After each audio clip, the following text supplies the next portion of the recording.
Hello, welcome back. This is Jacob, and today we are going to be continuing the Let's Play and playthrough for Arknights Endfield. So then, last time we continued with the investigation into the Straggler's Grove and ran into more characters as we did. One was a guy from the Stockade, the other a Tianxia from Wuling, who properly explained to us what is happening and how to fix it. We then repaired the third core, went deeper into the grove, found a clearing with a fourth core and an old lady Tianxia who left us with some vague and cryptic words before she left on her own. Then we jumped over to our outpost at the Stockade and helped clear the air between a Tianxia from Wuling and the people of the Stockade.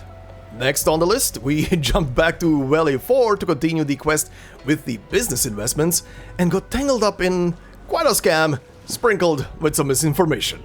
We cleared it though and decide on a business partner, even if it still remains super shady. Anyway, back on the main story, as we wait on Tang Tang, a call from Zhuang comes in, informing us that the monitoring station is under attack. We rush over to help and discover that it's the Stockaders attacking it. After retaking the station, we head out to meet up with Mifu at the field logistic depot and see that she and the forces there have already dealt with their attackers. Mifu then teams up with us and shows us a back entrance to the Qingbo Stockade. Along the way, we learn that Mifu is a former resident of the Stockade and sees some landbreaker activity too. Progressing through the Qingbo Stockade, we learn that there seems to have been an uprising and the people there are now split into two camps. We help some residents that have been captured and slowly but steadily proceed deeper in, while also trying to find Tang Tang.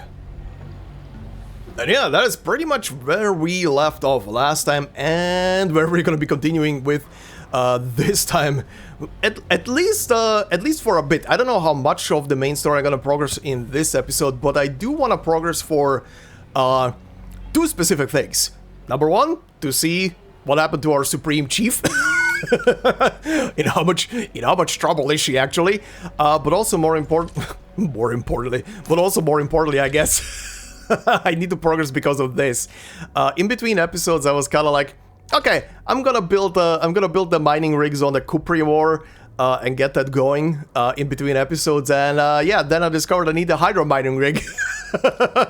cannot do shit with the Cuprium that I can actually see right now on the map here and up here because yeah, I don't have access to the tech yet.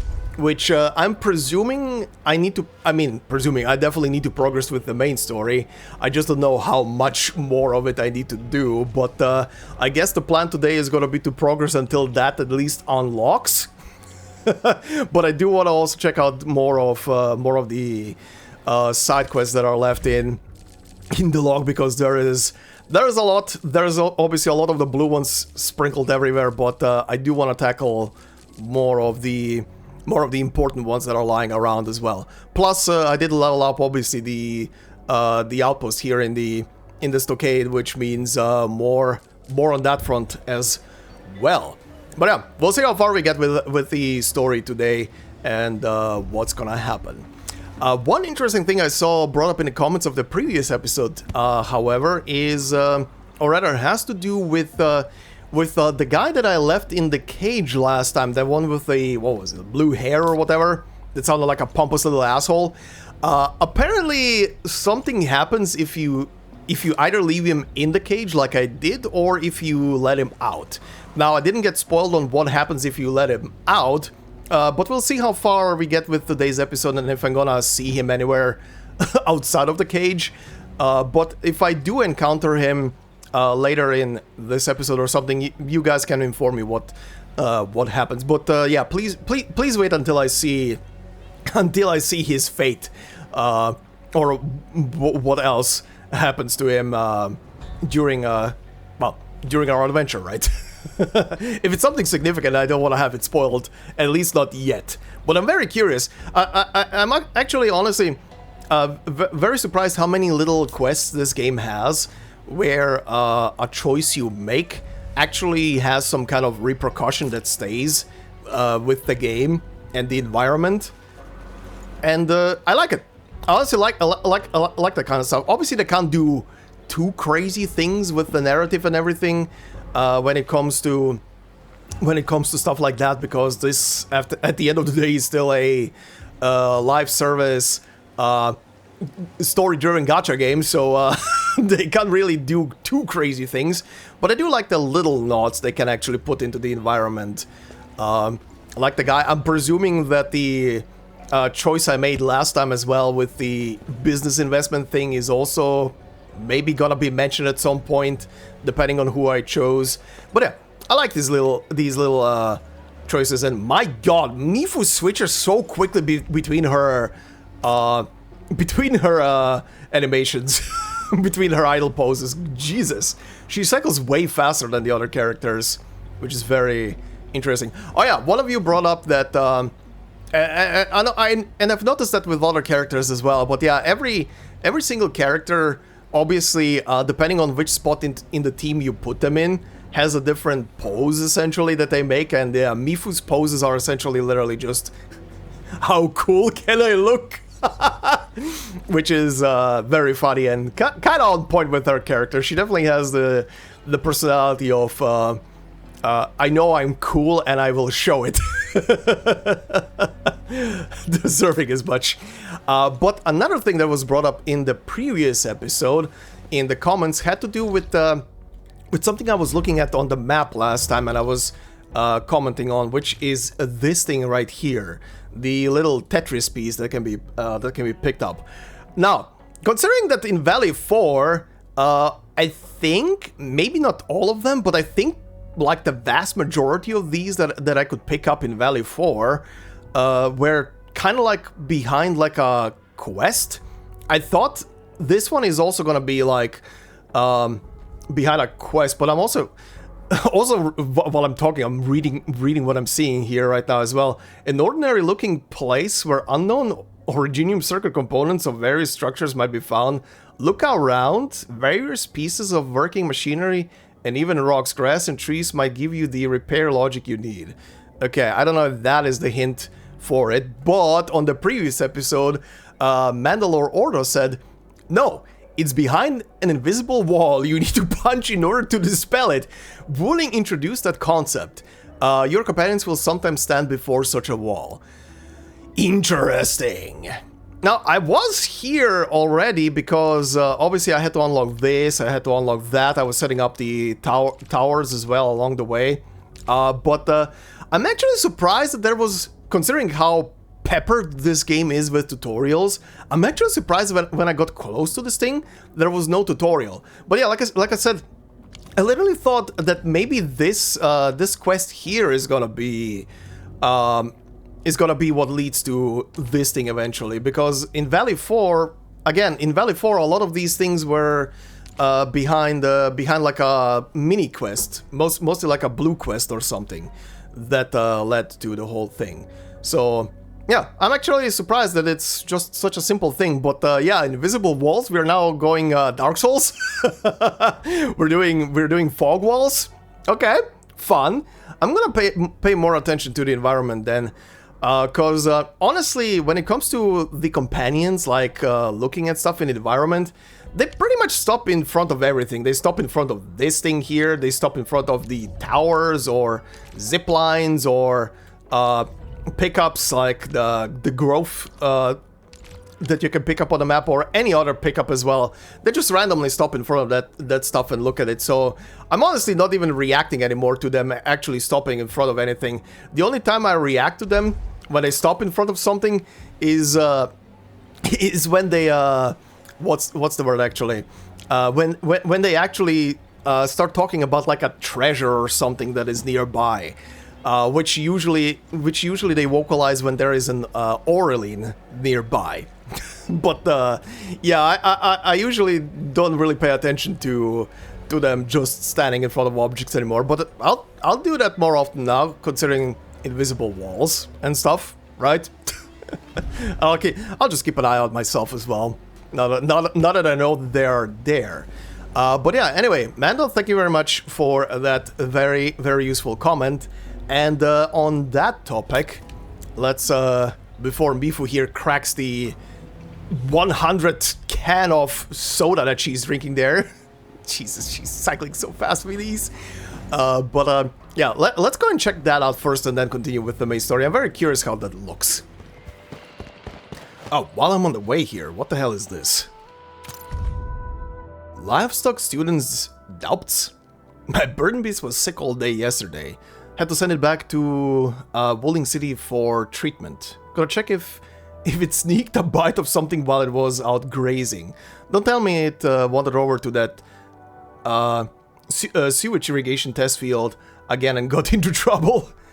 Breeding burden beasts for disease resistance doesn't mean breeding more energetic ones. Last time it was secretly licking Woolsey's back. Who the hell is Woolsey? The time before that, it snatched Mr. Lightbulb's diary and chewed it up in the field. If it weren't my thesis project, I'd seriously consider stewing it. No, not the burden beast. Be nice to the burden beast. Let me see how good this one is. Okay, so yeah, the closest I came to the wall was this, but the wall looks very solid. It's like, oh yeah, more importantly, the other reason why I didn't go closer to the wall and try anything to it, I guess, is because in Valley 4, and hopefully we're gonna do this in today's episode, in Valley 4 there's literally that one place in, I think it's the first map you unlock when you start the game, the one to the left, I can't remember the name right now. There is a place in that map that is hidden behind a quest, which is actually this quest here, Invisible Glyphs. As I found out, I was investigating, like, why can I not, what the hell opens up this area of the map, and then I found out that it's this quest that I already had in my inventory. That's another important thing why I never tried anything with this thing. Okay, solid.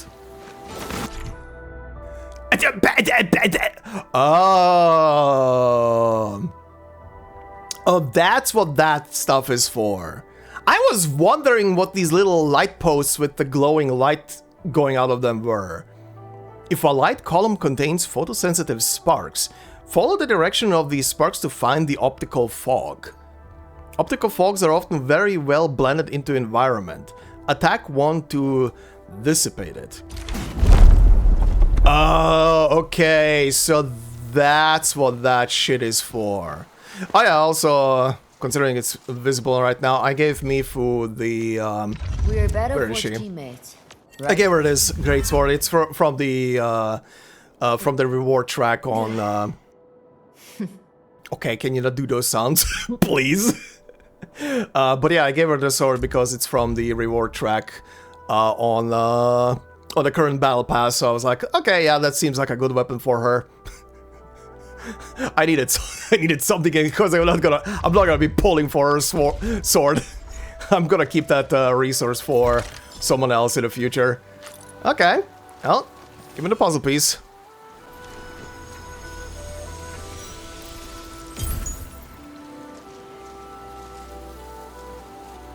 Tetris mastery improved. Okay, well, I can do more puzzle pieces now. There's probably gonna be more of these, but yeah, anyway. Oh! Yeah, the light now is not glowing to this thing anymore. Yeah, I'm gonna have to pay closer attention to that now that I know that this is showing two invisible walls. Okay, anyway, back to the stockade. Alright, lead on. You've been waiting there for a while, ma'am.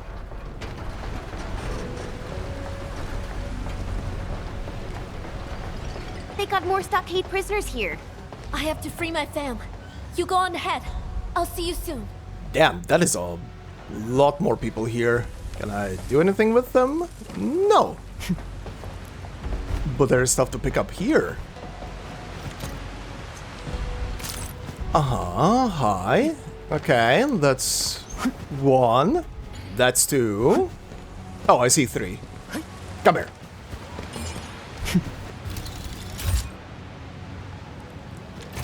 Yum, yum, yum, yum, yum, yum, yum. Where the hell does this lead? Oh! It's another pickup spot.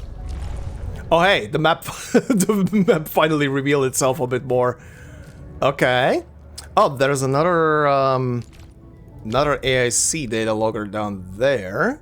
Okay, very... Oh, another one here as well. Checkpoint, right. Okay. Okay, cool. Cool. Oh, that's a... That's a lot of... They... purr? The little slugs purr like cats almost. What the shit? Okay, anyway. Where the hell is this leading me? Oh. Oh. Dead end? Really? Why do I not believe it's a complete dead end? This is definitely something. This is definitely gonna be used for something. Interesting art. Fish. Fish under the lotus. Oh yeah, wait, what did I just jump on? What the hell is that? That is definitely gonna be something. Looks like a bundle of cloth wrapped up. Huh. Okay, this is definitely gonna be something later on. Oh, is this, now that I'm looking at the paintings on the wall, is this, like, Tang's little secret cove or something? Like her little, little sneak away? Yeah, those look like Tang's drawings. I just realized they're pretty much everywhere on these walls. Okay. Curious. Very curious. Oh, it's giving me Therium bottles before I go up. Oh, because of this thing. Right. Sure. Spray the water.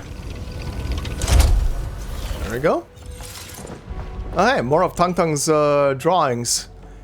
Her and her big bro. Very cute. Okay, I'm not gonna lie. The thing suddenly going back down kinda startled me. What the hell? Excuse me? Freaking jump scares. Okay, we're up. Keep on going there, huh? Okay, sure. Well, I'm gonna pick this up first. She's safer here. Oh. That voice. It's Ardashir. What? What was that voice crack?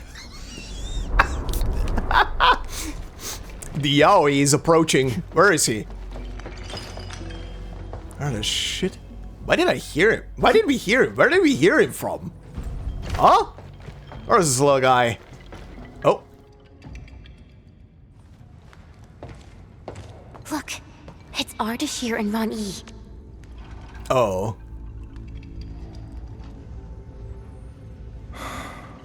Her safety is the only thing I care about. Oh, Tang? Yeah. Hi. But your choice has already disappointed her.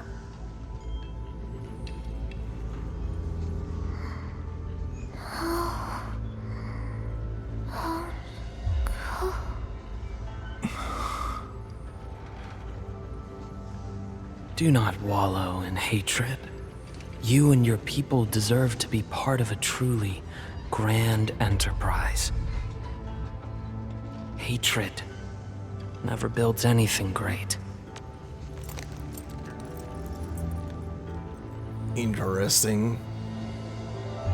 Go forth to the ancestral spring. You have yet to master the new powers. The new powers, excuse me? Okay. Yeah, interesting. Ardashir... I wonder what the frick... What the hell is he doing? What is his agenda, I wonder? Hatred never builds anything great. Okay, I definitely went... Also, this is a very interesting music track in the background. But yeah, that just feels like he went through some crazy shit. Okay, buddy.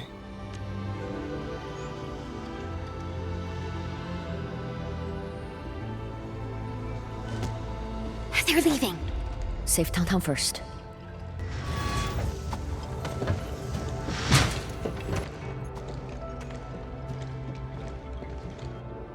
Okay, they're gone.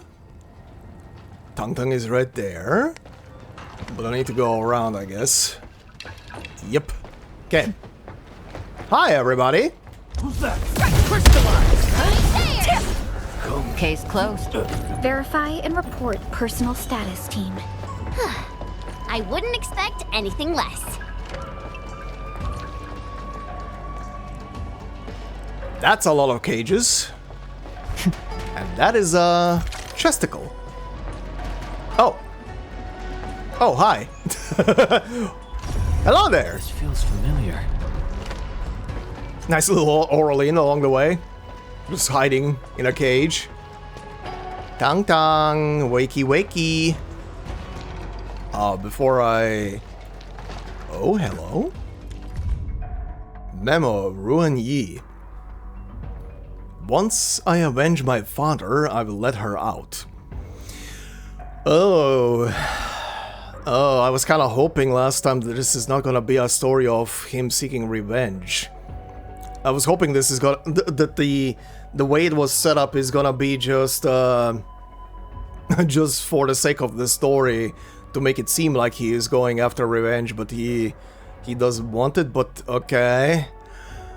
She wants to avoid full confrontation with Wuling, and still believes that the Tianche killed our father due to a tragic misunderstanding. That is something I cannot do. If it weren't for those Tianche whose stupidity devastated the north, father... Oh, the northern side of the wall, right. Father wouldn't have to risk his life to acquire supplies for the stockade, and Tang's eye would never have taken that injury. Take care of her. She's my only family left. Ooh, yeah, okay. Okay, yeah, I get it. This is way more personal for him. Not only the dad, but also Tang getting injured. So, okay, so the eye patch is not just for show. I honestly, no, I'm not gonna lie. I honestly believe that the eye patch is literally just a show thing to make herself seem cooler or more important or something. All right, wakey wakey.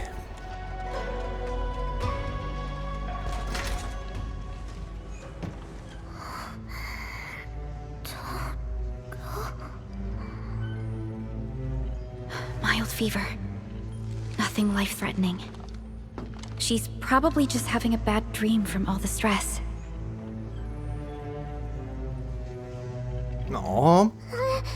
Don't go! Aww. Tang, father and I will return with food from Wuling. No one will starve anymore. Let me help too! Once you are old enough to hold hand cannon steady, I'll let you call the shots. But right now, I need you to look after our homes. We'll be back soon. I wonder why he never shows his face. Why he has to have that mask on the entire time. Like, what's the deal there? Does he have a face that is recognizable by some certain people and he just doesn't wanna bring people into danger or something? Or just because that's part of the Stockade family. Whatever.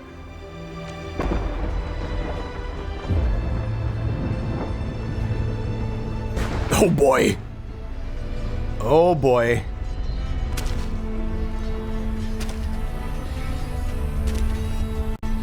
Oh no. Father, please don't die. Please! Use blind intention!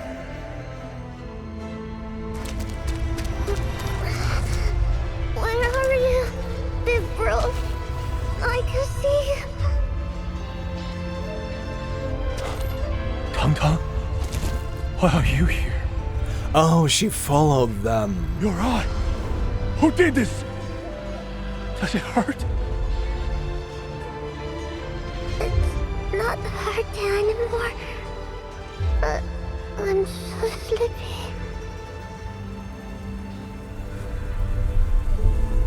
It's okay, baby sis. Just sleep.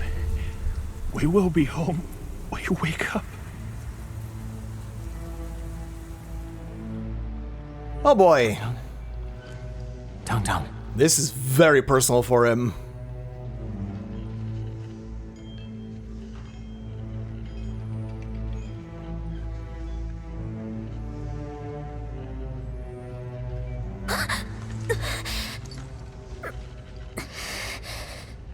Dark mask. It's you. I was dreaming about past again.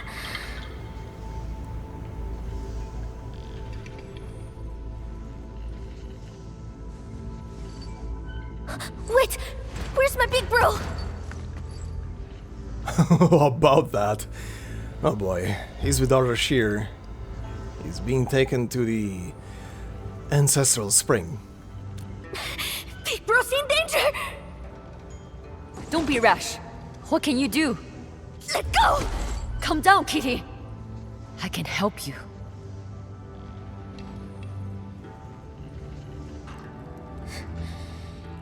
If Big Bro really did something wrong, would I still save him?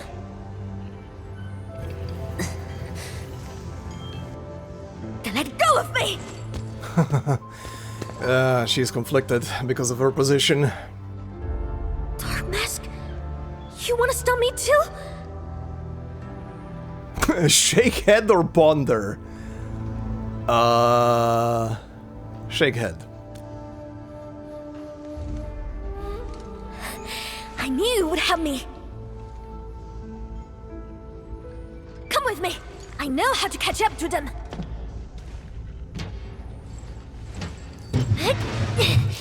Here! Build this in a rush, so it's not so stable. Let's go! Secret passage. Oh, that's why the letter was placed there.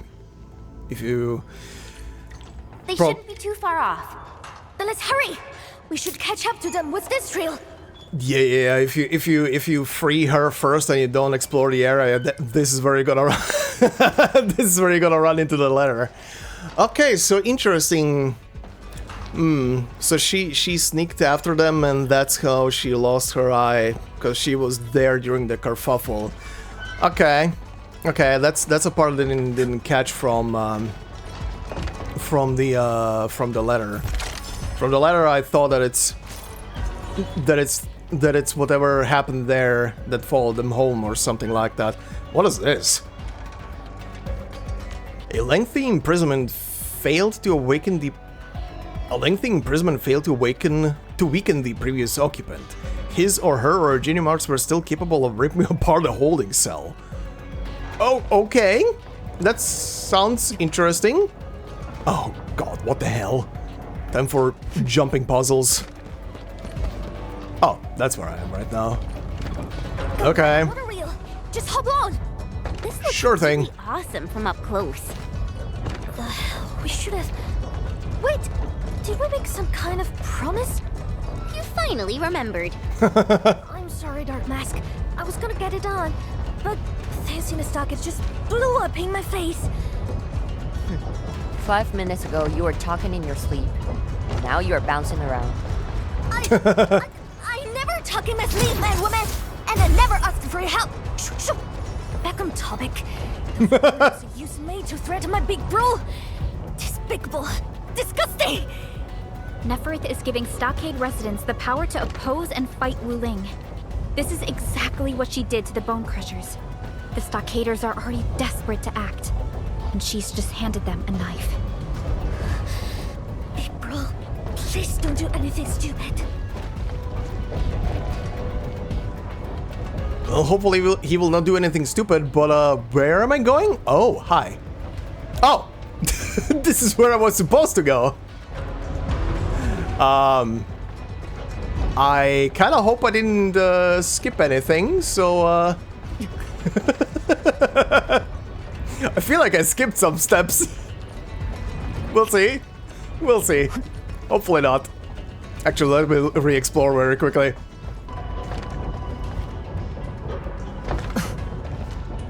Well, hello there. Little Aureline. right on the tip of this thing. Okay. Huh, okay, I don't think this changes anything unless it will let me go to a platform I saw earlier here. Hey, it will. Okay, okay. It does change a couple of things. Hello, boys. Camera is stuck. Camera is stuck on the one guy that already died. Don't drop off. The boss will be glad to hear this. Okay, what's this? Memo, a traitor. Take out some of the trails to trap those cowards. But keep in mind that this is still our stockade. Do not destroy everything. Once we conquer Wuling with Big Bro, we'll return and build an even bigger and better and prettier stockade. Okay, you guys were quite on a power trip. Like, I get that there is bad blood between the two factions, but oh boy, this is not good.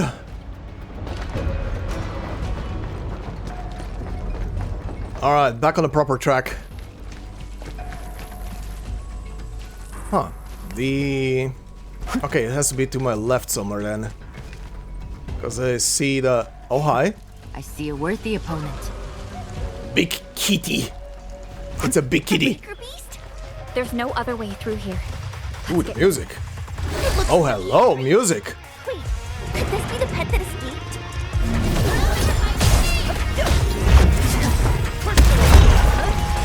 Leave now and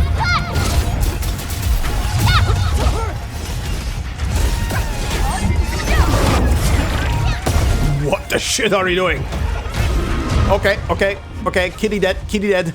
Ouch. Ouch, my face. Also, damn, that shredding on the guitar just now was sick. Okay, okay, game. Where the hell does this lead? Oh, is this gonna lead me to the pickup? That's a lot of frogs. Also, hi there.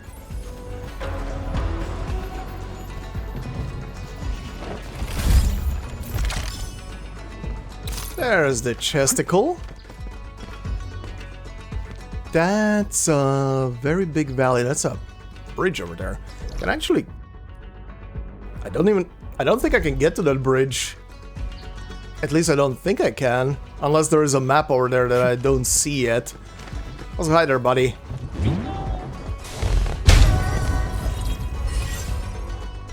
Nice. Ew. The hell? Probably toxic, right? No. Is it just oil? Is it just an oil spill?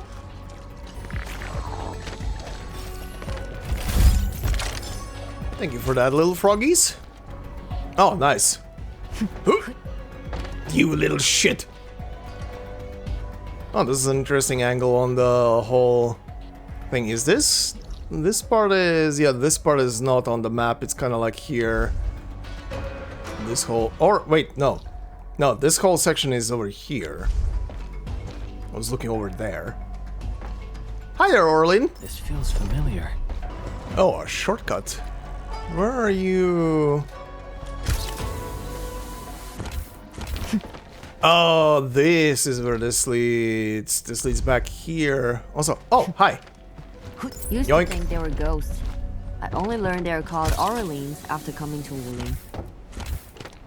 Okay, that was that was an interesting text from Mifa. I thought they were ghosts.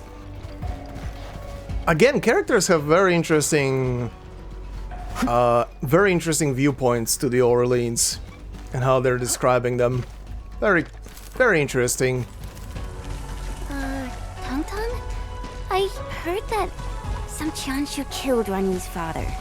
And Jingbo Stockade was also affected by the Rift event 10 years ago. This is why they... That's just Asian history that doesn't matter anymore. Everyone had it really tough back then. Even drawing the lightning rod. I don't like Wuling, and I got a list of serious grudges to settle with him. But not today, and definitely not in such a manner. Thanks for that. Shut up, madwoman!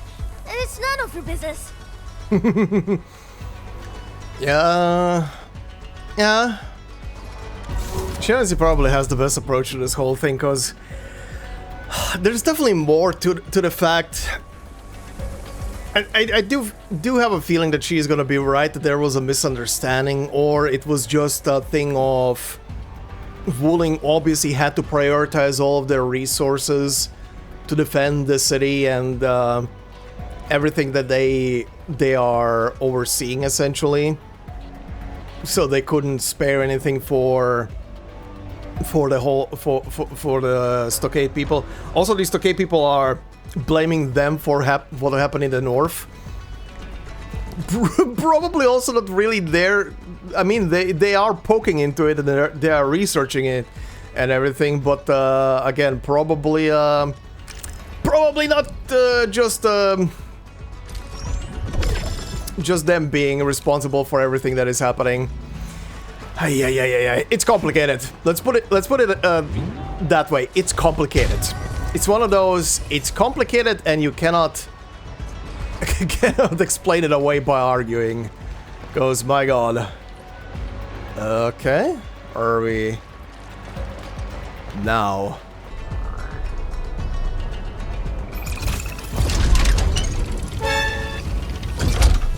Excuse me, Chen. These are my platforms. She's just aura farming now. This feels familiar.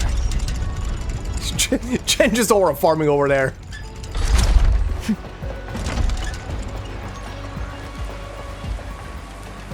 Oh, hello. That's a welcoming committee. Come here. I'm with you. Target locked. Fire! Shows.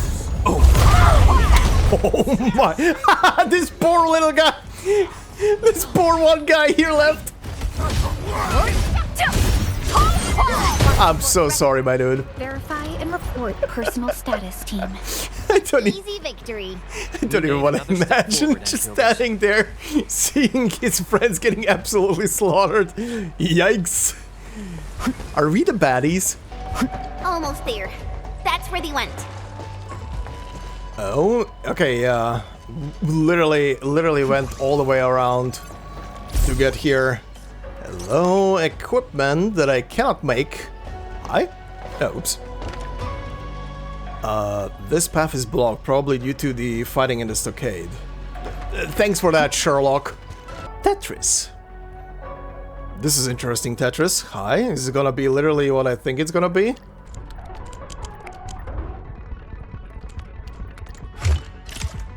There we go.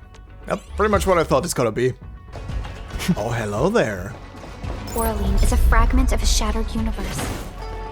You say it's just... Okay, he's gonna drop the bridge or raise the bridge. One of two things, I see him over there. Hi there, buddy. Be nice. Oh.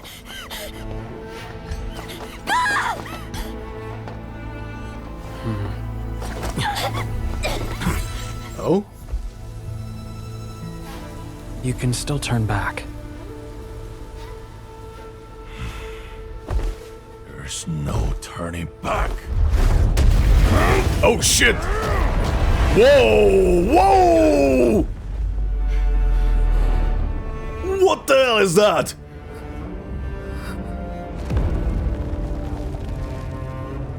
Oh.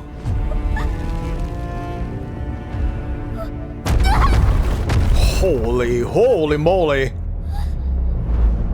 Time to go.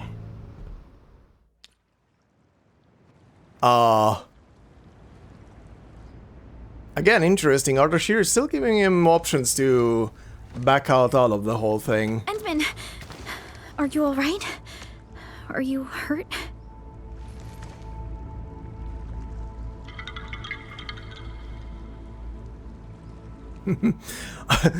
Yes. Yes, Edmund. I think we all saw Ruan Yi. But yeah, very, very interesting. That really makes him interesting, honestly. I mean, he was interesting from the beginning, from the way he's like handling himself, speaking and interacting with people. Even though at the beginning it might have been just a ruse and everything. But yeah, unlike his counterpart that we've met, he seems to be doing stuff with reason and not wanting to pressure people into doing something that they maybe don't wanna do, but maybe are giving in into doing because of circumstances or just their anger, like RUAN is. Again, interesting. This really makes him into an interesting antagonist, because he definitely fills in that kind of like gray area of not full evil, or evil because of circumstances. Meanwhile, Nefereth completely pissed off the entire time. Okay. Ron E. Has he decided to stand with Ardashir? Did he do this for Tong Tong? Or has he deceived her as well? I would say he's doing this to protect her. Tong Tong is definitely feeling bad right now. It's hard for her to accept what RUAN did. Yeah. You can't beat him. He would just kill you even if you catch up to him. It's none of your business.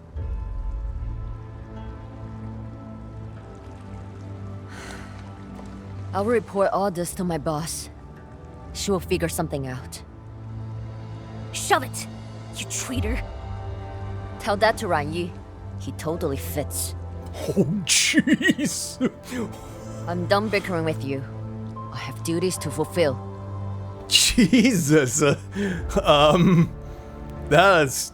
I mean, she's wrong, but that is... Ooh, that is a very harsh thing to say right now. My bro is the one who needs help! We just gotta rescue him! So what about your job, Supreme Chief? If you get yourself killed, who the hell's gonna defend the stockade or people like Lang To? Yeah, she has a point. Just stay out of this! Tong Tong. What?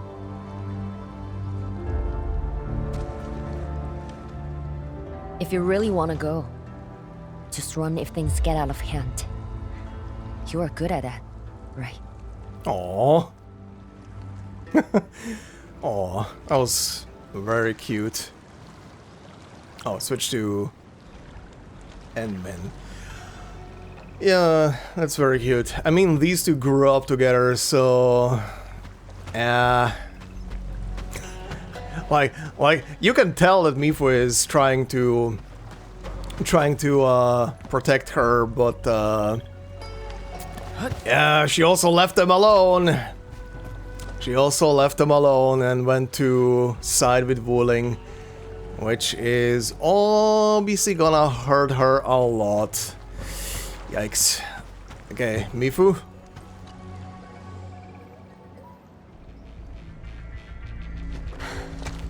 You came at the right time. Heading back to fulfill your duties?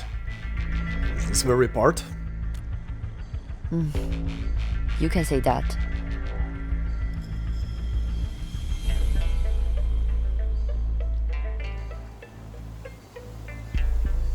I reported everything about the current situation to my boss. We must assume the worst. Wuling City will declare a state of readiness.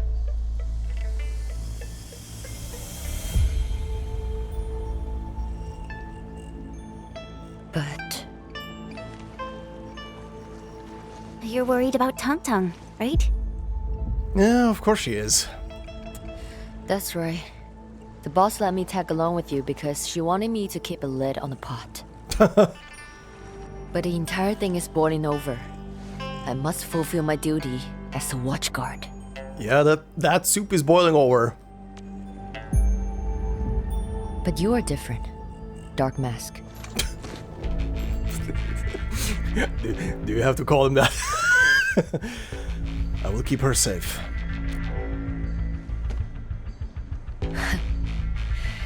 Imagine fighting alongside the Endministrator and Dark Mask. Sounds like real fun. My boss Especially when they're would one and the miss her chance to same. Witness the Dark Mask in glorious action. Zwang, the Dark Mask nerd.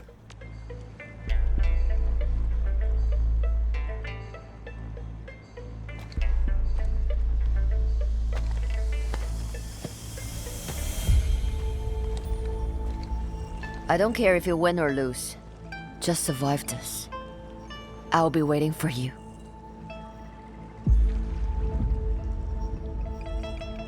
Don't worry, Mifu. I already pulled you from the gacha.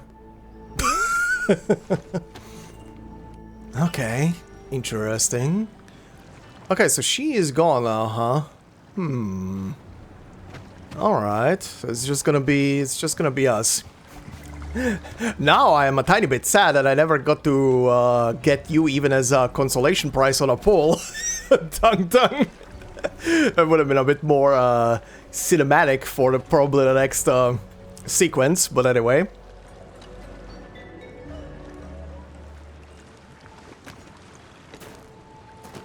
Dark Mask. My bro is being...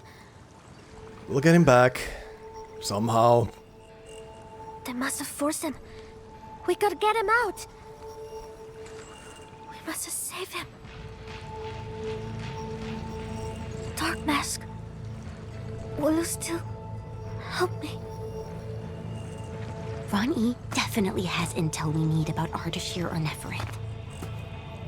True. Endman, Tang Tang is not the type to give up so easily.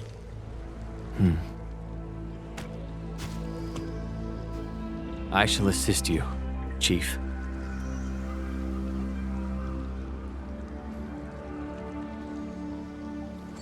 Do you also think that my bro turned traitor, Dark Mask?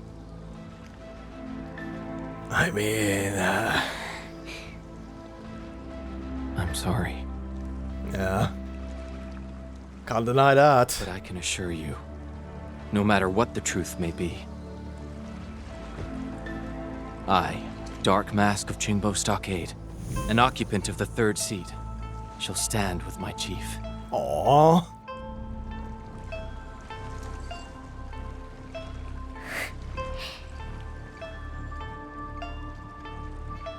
That's all I need, Dark Mask. Aww.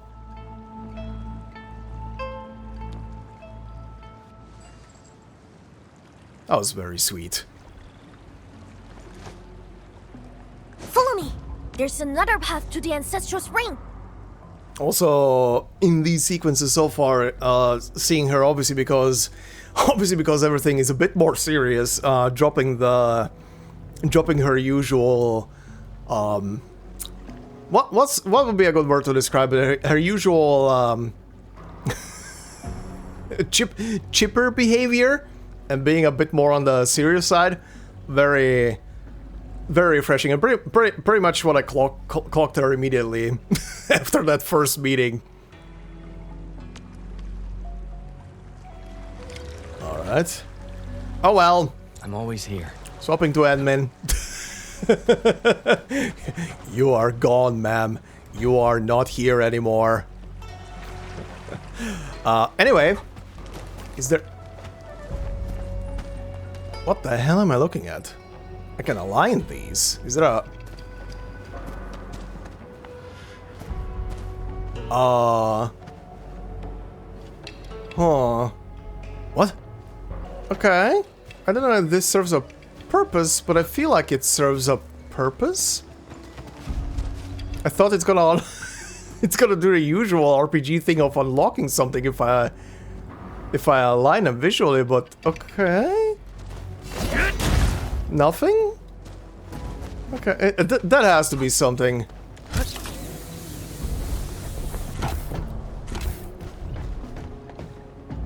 Okay, so wait, where am I right now?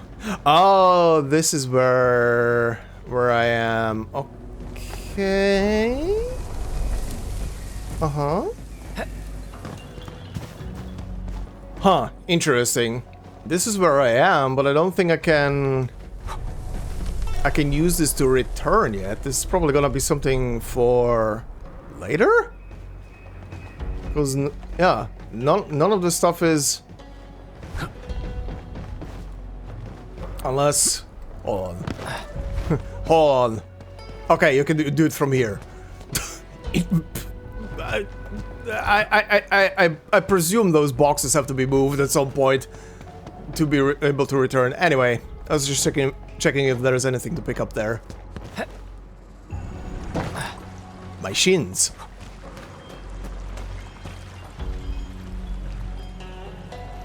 Ooh, all the chimes here. Very ambient. Oh, hi. Uh-huh. Yeah, sure, give me more give me more water bottles. Uh-huh. Okay. Oh, I see. There we go. Oh, hi. This guy hiding behind a barrel. What is the music in here all of a sudden? It almost feels like it's gonna break into our rap song. What is this? Memo and Instigator Part 2. You. Blow up the avenue and keep the watchguards occupied. We shall go forth and murk Zhuang herself and quit worrying about Yinglong. Yinglong? Who the hell is that? Okay, and this is the first part. Your crossbows and your arts. None of them are strong enough. Except the haze fire. Oh boy. Oh, I see. This is the landbreakers trying to probably get the stockaders to accept the haze fire, to accept that shit. Oh boy. Accept the weapons wreathed in haze fire. Wooling is just the beginning. The boss the boss shall let you witness the future.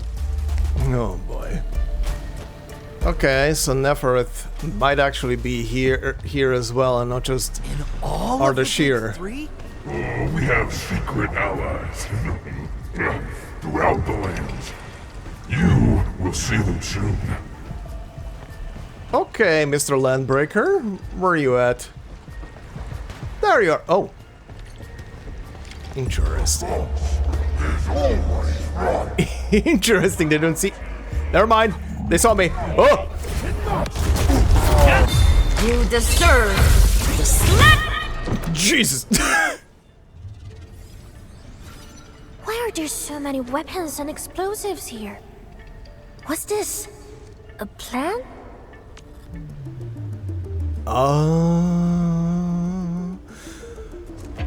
Okay, I'm not sure if I recognize what is on the plan. I'm presuming it's a plan to infiltrate Wooling with from a certain direction. Memo. Messy handwriting on the map. We all saw the powers wielded by Nefereth. Going against her would be suicide. We might as well work with her and take down Wooling City. This is our chance to settle the blood debt that Wooling owes us. Oh. Well, this kinda paints the whole thing in another way. Maybe RUAN Yi didn't sign up because he wants to, even though Ardashir is giving him a way out. Maybe he's doing it because, well, Ardashir is giving him specifically a way out so he can go back and be with his sister. Nefereth might be actually the one who is like threatening pretty much the stockaders, and because if he goes away, she would probably kill them, and he's just trying to keep them safe. Well, she would kill them by sending them on a suicide mission against Wooling City. But yeah, maybe, yeah, I have a dumb feeling he's doing it just to protect the stockaders. Will Wuling from the layouts and shapes.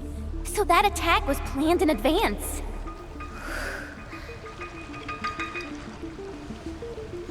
Oh no.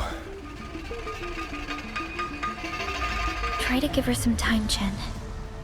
Perhaps Rani never gave up vengeance. He used to do everything for Tung Tung. Why make his move now? It's so sudden. Yeah, exactly what I was exactly what I was saying just now. We'll learn soon enough. Yeah, we'll see soon enough. Okay, that just brings that up. Is it Wuling City? I don't recognize... It is the layout. Okay. I just wonder... Oh, I recognize what it is. Hold on. At least I think I'm recognizing it. I think the thing on the map is... this thing. And then the office up here. I think at least. At least that's how it looks like. Unless it's... Could also be the Tianchi Bureaus here as well. But yeah, anyway, it is Wuling City after all. Good God, they have a stockpile of explosives here. I just realized, my God. That is a lot of... That is a lot of explosives. Jesus.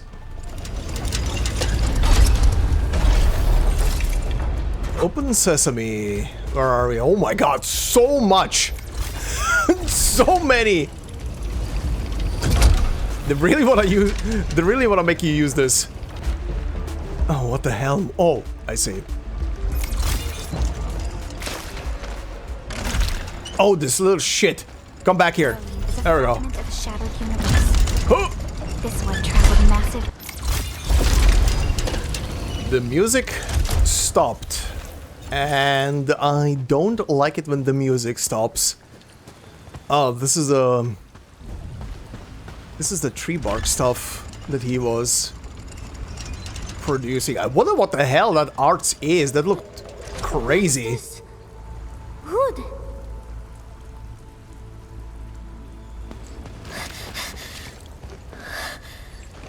What happened to this place? Your brother, apparently.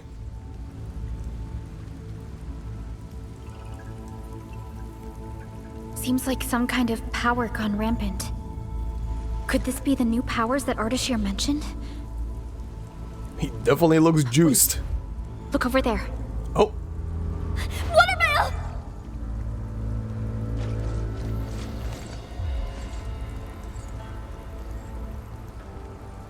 Oh, it's her.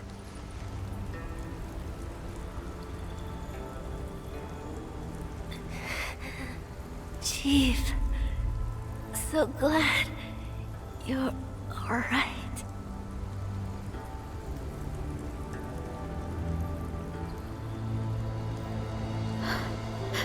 She's grievously wounded. Chen, help me. We must stop her bleeding. Who did this to you? Was it Ardashir? Or was it... I have a damn feeling it's your bro. my... big bro? I don't think he did it because he wanted to. Don't hate him. He didn't mean to. I tried to talk him back so the stockade could return.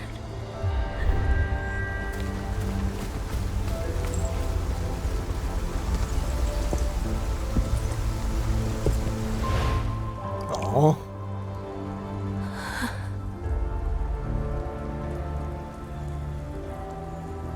Her injuries are too severe.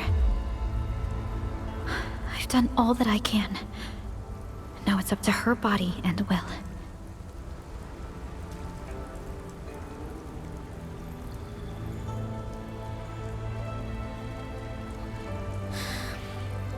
Thank you. I need to carry her to somewhere safe. Wait for me.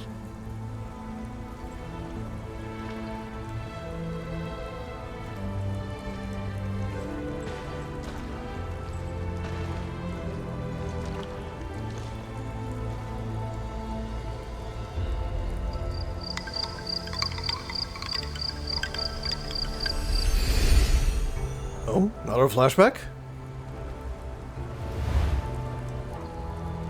Oh, to this.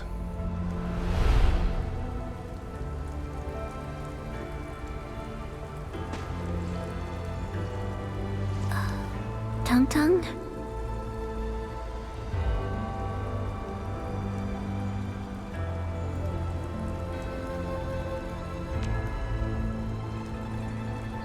Let's go. Now I got a score. Just settle with him. Waterbell. She really likes my big bro. But she never confessed her feelings. She always defended him. But now, he's pushing our stockade to war, hurting those who love him most. Yeah. Also, didn't want to say anything because I was waiting to see if the camera is gonna sharpen out. I couldn't tell if it was her hand during the zoom in scene earlier that was trembling, or if it was just graphical like glitches that make it look like a character is like slightly trembling. But yeah, I think it was her hand trembling. The Tung is going through the speedrun of growing up under the most dire of circumstances.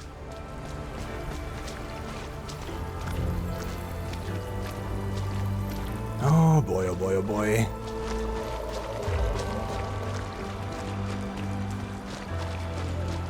Good God. This is where we trained together when we were kids. I was ruined. Big bro, how did you change into this? Maybe it's Archir and Neferth who lied to him. But maybe he's the one who lied to me. We'll see in a moment. I don't think it's that easy to describe what the hell is happening there, but we'll see. We'll see if we'll get the Oh, did it? Oh. Bamboo? What? Excuse me, so many things already suddenly popped up. Oh, from Mifu. Bamboo chimes and ghostly sighs. How are things now, Enmin? Not great. We haven't found RUAN yet, but we did find Waterbell, who was badly injured by him. Waterbell? RUAN did that? That bastard actually had the nerve to hurt her. What about Tung? She alright? Tung's really upset right now, but don't worry. I'm here with her. She'll be okay. I always suspected that kid RUAN had something up his sleeve, but I never thought he'd go this far. When Tung was a kid, even if she wanted foul beast eggs in the middle of the night, RUAN would climb trees in the dark to get them for her. When they ran into packs of splatters, RUAN would always shield Tung and Waterbell. Oh boy. Oh boy. Hey, take it easy. Now there's no turning back for him. To hide his intentions so deeply, be extra careful, Enmin. As for Tung, I'll leave her in your hands. Oh boy. Oh boy. Okay, before we deal with the dang shit and probably have to do a boss battle with Big Bro, let me grab more stuff. Let me grab more stuff along the way. Okay, and we're on the other side. Don't think this thing is gonna get repaired anytime soon. Okay, Big Bro, here we come.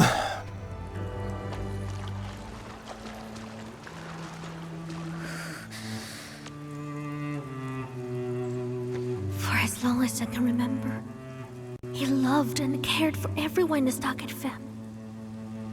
It wasn't an act. I know it wasn't.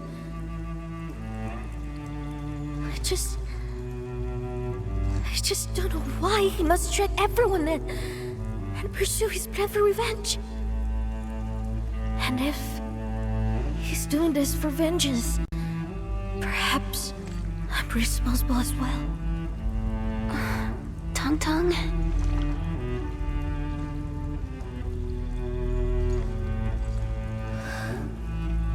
I was adopted, but my bro was a real son of my father. Yeah, that part is obvious. Chimbostake 10 years ago. People actually died from hunger. My bro and my father risked everything for me and everyone else by raiding a loading supply convoy. A convoy raid is often just a scuffle. But the Tish, they were very affected by the disaster in the exclusion zone. It was raining that night, and people could hardly see anything. Father had seriously got me.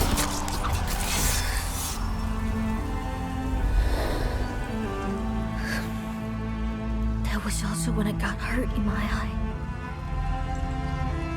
It's been so many years, yet I knew nothing about how he felt. My bro never left. That rainy night. Yeah, Denman. that will that will stick with a guy. Okay, so they were raiding a normal convoy, but yeah, they didn't expect the fallout to be that strong or the resistance to be that strong from that whole thing. Yeah. Don't worry. I'll handle this. Hey, Supreme Chief. Do you remember this? Soup! This is my tonal shirt. I'm going to exchange it right now for a promise from you. Oh? Trust me, because I'll always be on your side. Aww. That was very cute. Aww. Or should I assume that our chief forgot about the promise she made? I'm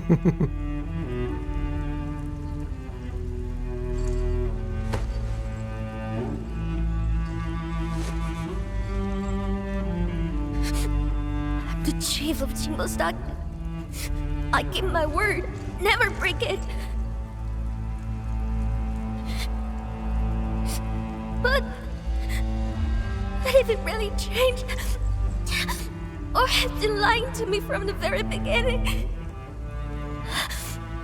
what should I do? We do it the anime way. We punch him back. Protect the people, unveil the truth. Protect the people.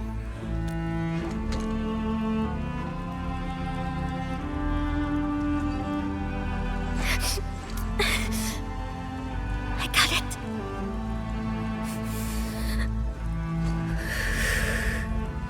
Deep breaths. Dark Mask, as the chief of Chimbostake, I gotta settle this business. There we go. There we go. There she is. Time to face RUAN. Yeah. Thank you, Endman. Aw.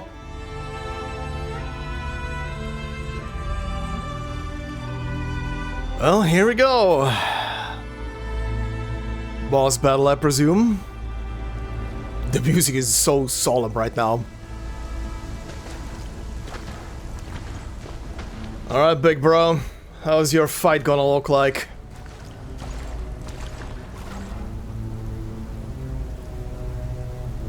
How much crazier are you gonna become?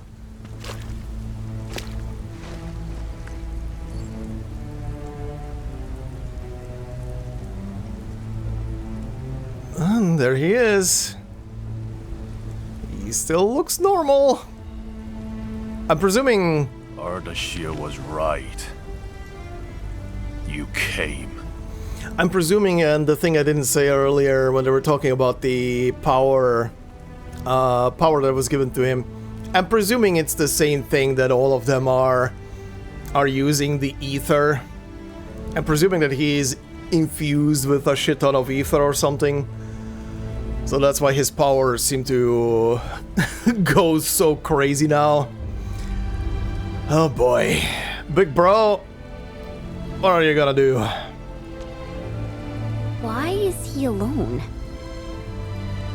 This might be an ambush laid by Ardashir and Neferith.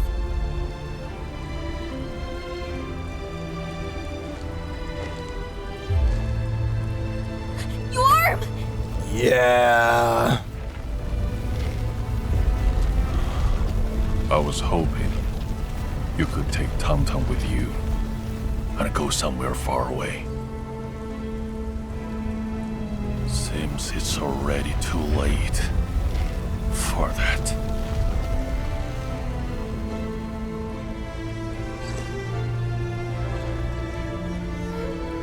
Go somewhere far away?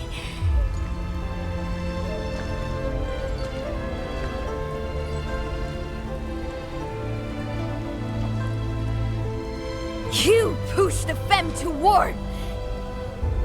You let Landbreakers seize our stockade!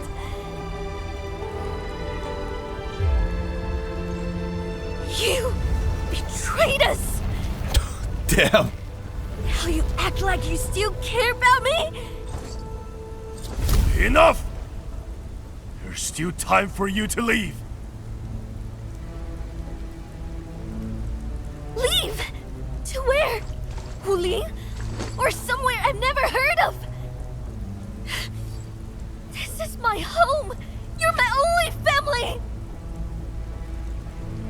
Bro, to hell with Wooly, and to hell with Ardashir and Neferth! This is our mess, and it's ours to clean up!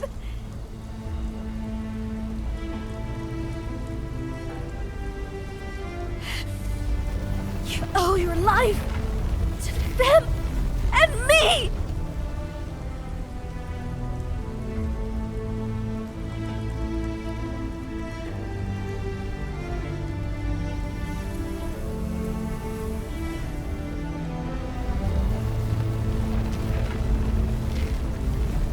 Yeah, big bro. I don't deserve your understanding.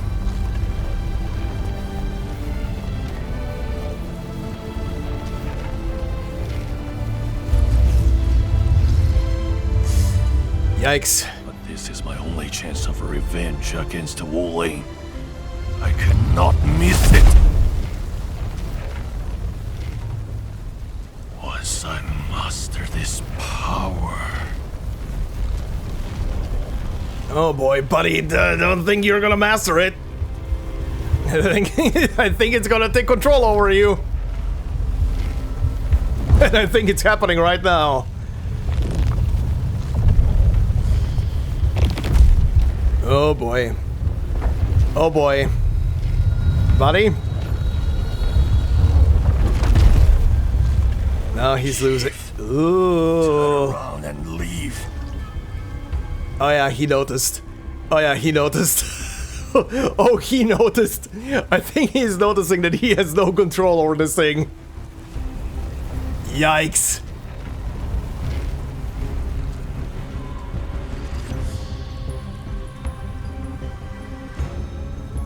Tang Tang. Right now you should step actually back. I have to say no this time! Tang Tang? You're not yet ready. You will die here. Buddy, Ardashir? Abandon your vengeance. Follow me. You have been chosen for a greater enterprise.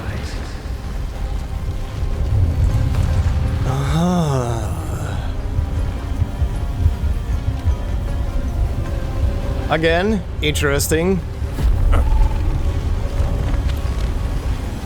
Blame yourself for finding the wrong person! Ardashir!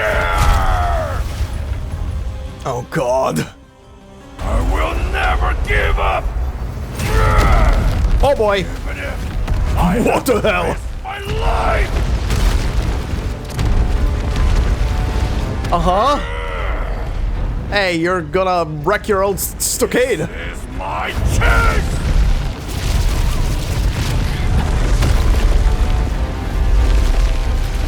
Good block. What? Wait! Oh boy.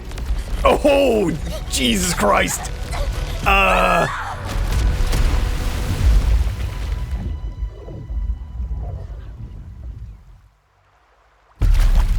Oh shit.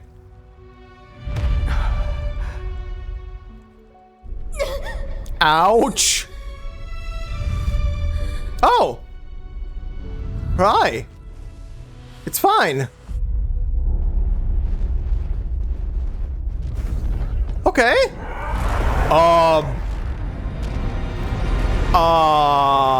What the hell is that?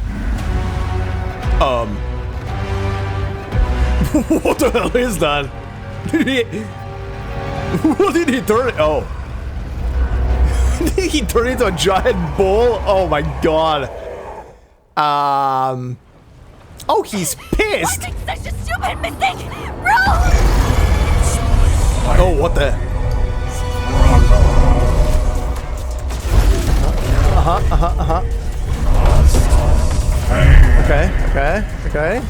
Okay. Whew. Ow. Oh, Jesus. Serenite energy got him pinned! Okay, that was interesting.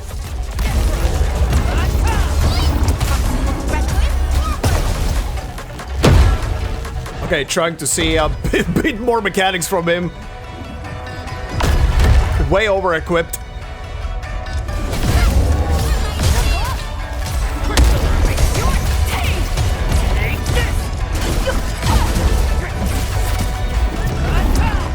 Okay, go, do something. Whoa! Okay. Okay, interesting stuff.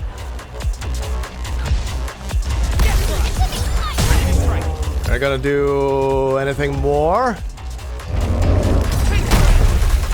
Literally stalling. Ow! My butt! Much better now. Holy shit, okay.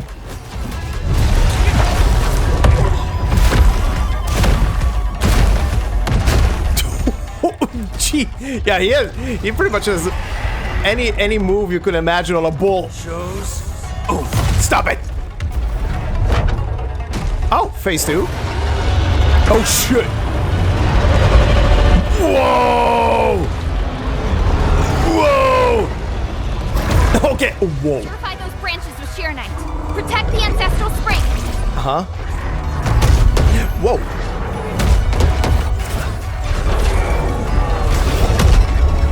It worked! Okay, just ow. I see. Ow.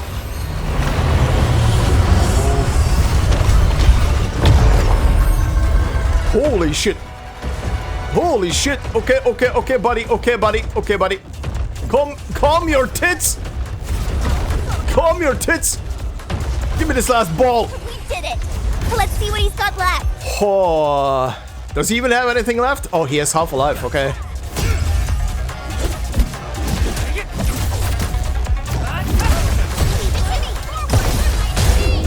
Once known. Go.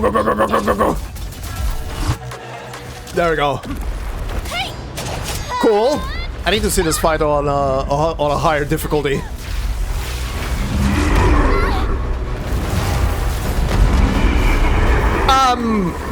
Jen? Oh shit. Oh Jesus. He's out of control! Damn. Once. Let you. Oh. Anyone. Oh, interesting. What the hell? Come on. The hell is with your eye? Oh. What? Help me. And he's suffering. Tung, what arts were you hiding away? Damn. Right now!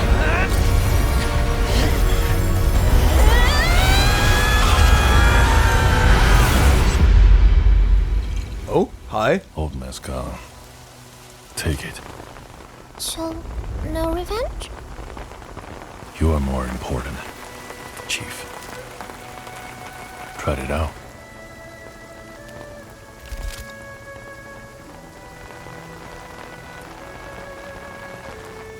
Use it to defend our stockade.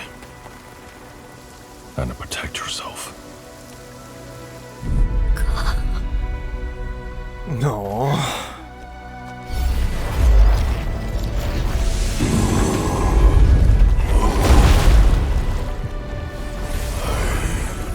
Must not leave. But you must go to Orly. What about you?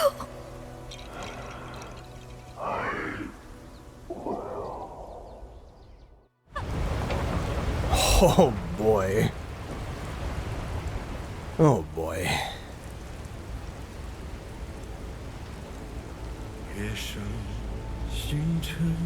What the hell is this song?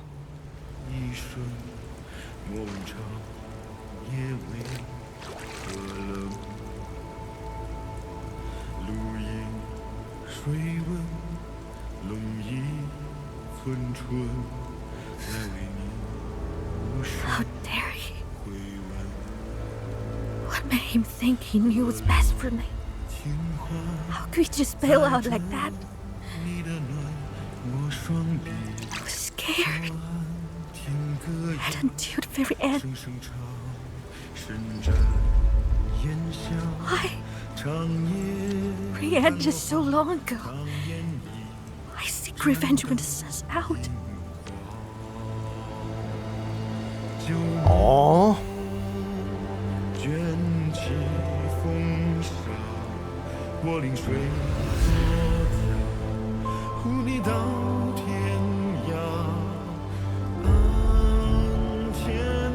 Maybe it's just me, Perlica, but Ron E, I feel like he gave up at the final moment.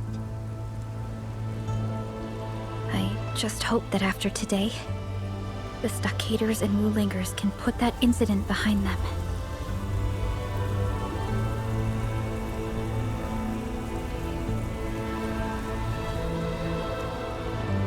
Yeah, hopefully.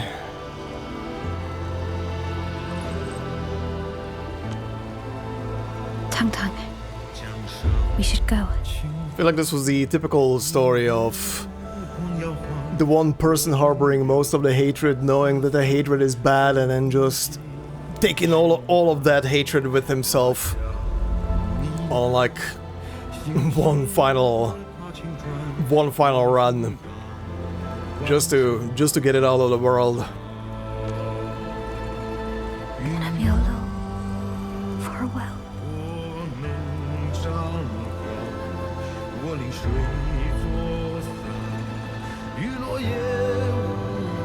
This is a very pretty song.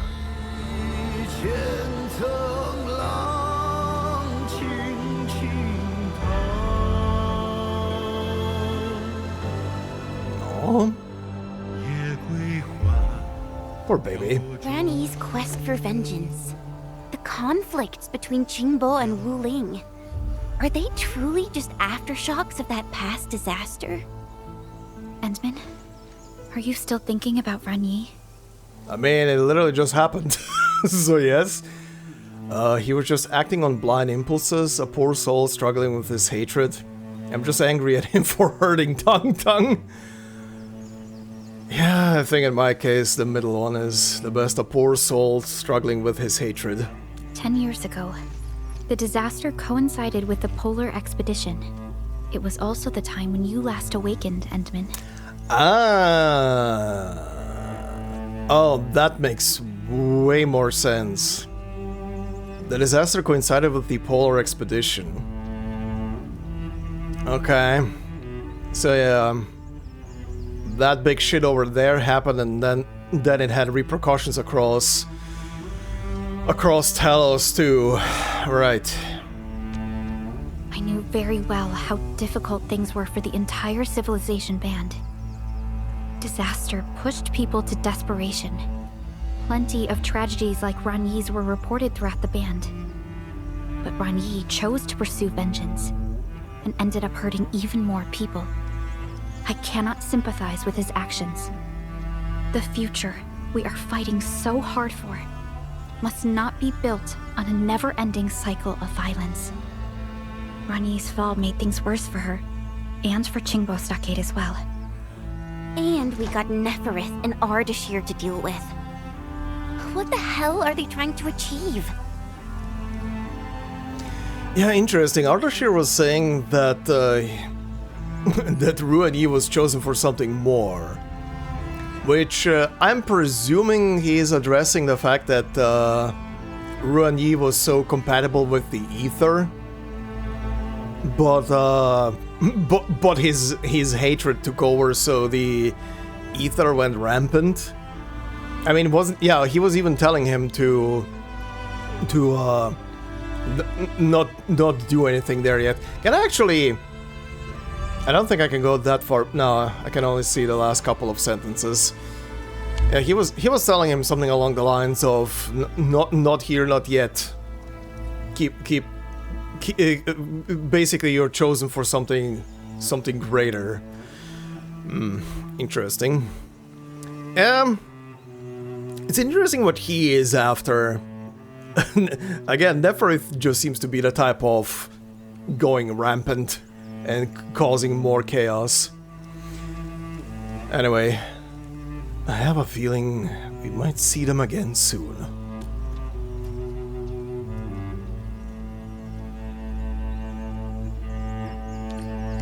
I wonder how Tong Tong is doing. Give her some time. She has a lot to deal with right now.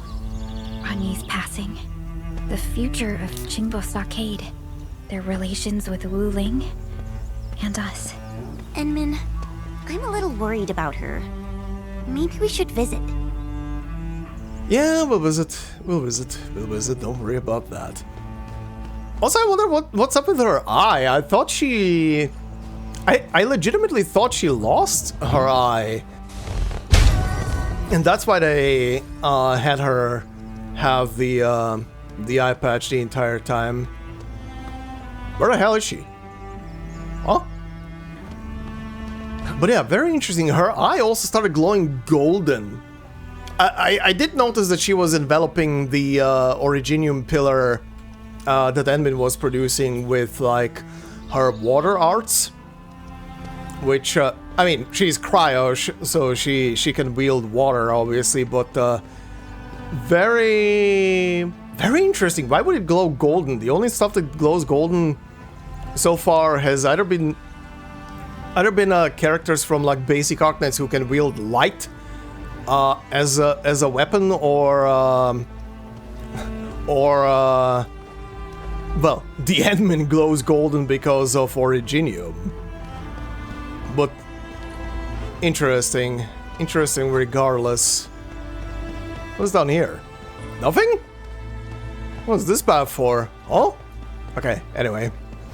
Oh hey, this is the thing from that flashback.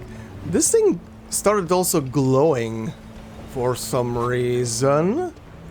I wonder if they're gonna show a bit more about that. Why did that glow? Where is the little munchkin? Where is the supremest of the supreme chiefs? Oh, hi? Tanta? She's not here anymore. She left a horn back. That is still here. What's this?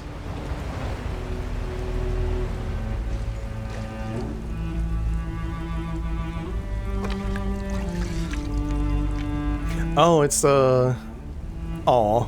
I don't know what to say to you.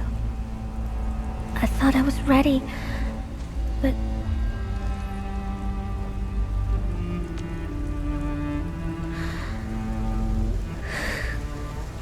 Give me a bit more time. I gotta clean up Big Bro's mess and help my fam back in the stockade. Sorry, Dark Mask. You helped me out so much, but I kept breaking my promise. Nah, it's okay. It's okay. Take your time. Really, take your time. This is a lot to take in. Where did she go? I'm worried. There's still enemies lurking around. Don't push her too hard. We should have faith in her. Yeah, Tang won't abandon the stockade. And those who followed Ron E are probably in a total mess right now. I mean, yeah. Let's leave. We need to report the situation here to Mifu and Tianshi Zhuang. And then... Oh, hi. It's time for Yaoi. Ardashir! How's it going, buddy?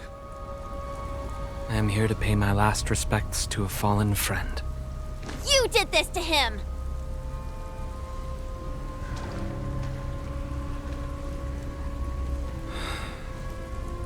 You do not believe me. How do you regard me at this moment? Pretentious, cunning, cruel, the malevolent puppeteer behind it all? However you perceive me, I shall accept it all. No, okay. Okay. Okay. Go on. We are now on opposing sides. Everything I say will be taken as feeble excuses. When two factions steeped in hatred can scarcely understand each other, what hope lies between predator and prey? Or creator and creation? Oh, creator and creation, interesting. Also, he said we are now on opposing sides, huh? Yeah, Neferif was saying something on the first meeting as well, that she was, what was it again, that she was putting her hopes into the Endmen back in the past, but yeah, we're also now just enemies. Interesting. I wonder what the full story behind Ardashir's faction here and the Endmin and Endfield Industries is gonna be. Forgive me, Endministrator. I will continue to oppose you, and those you care for may become my targets. Because it definitely seems like there was a understanding at some point, or a cooperation happening between the two sides. But something must have transpired. However, please, do believe that every action I take is for the survival of civilization. Sure. Sure.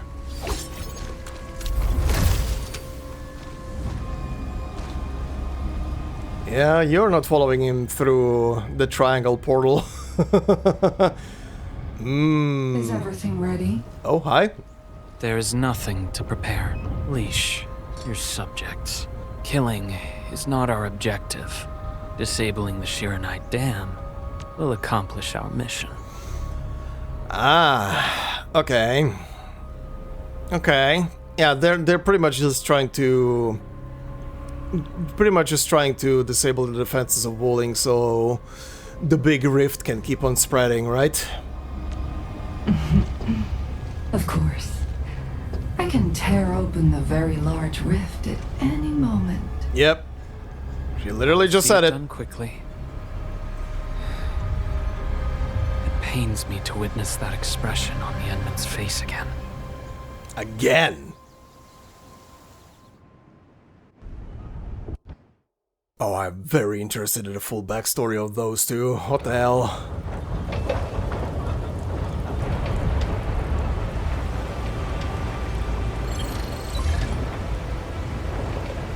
Oh, hi.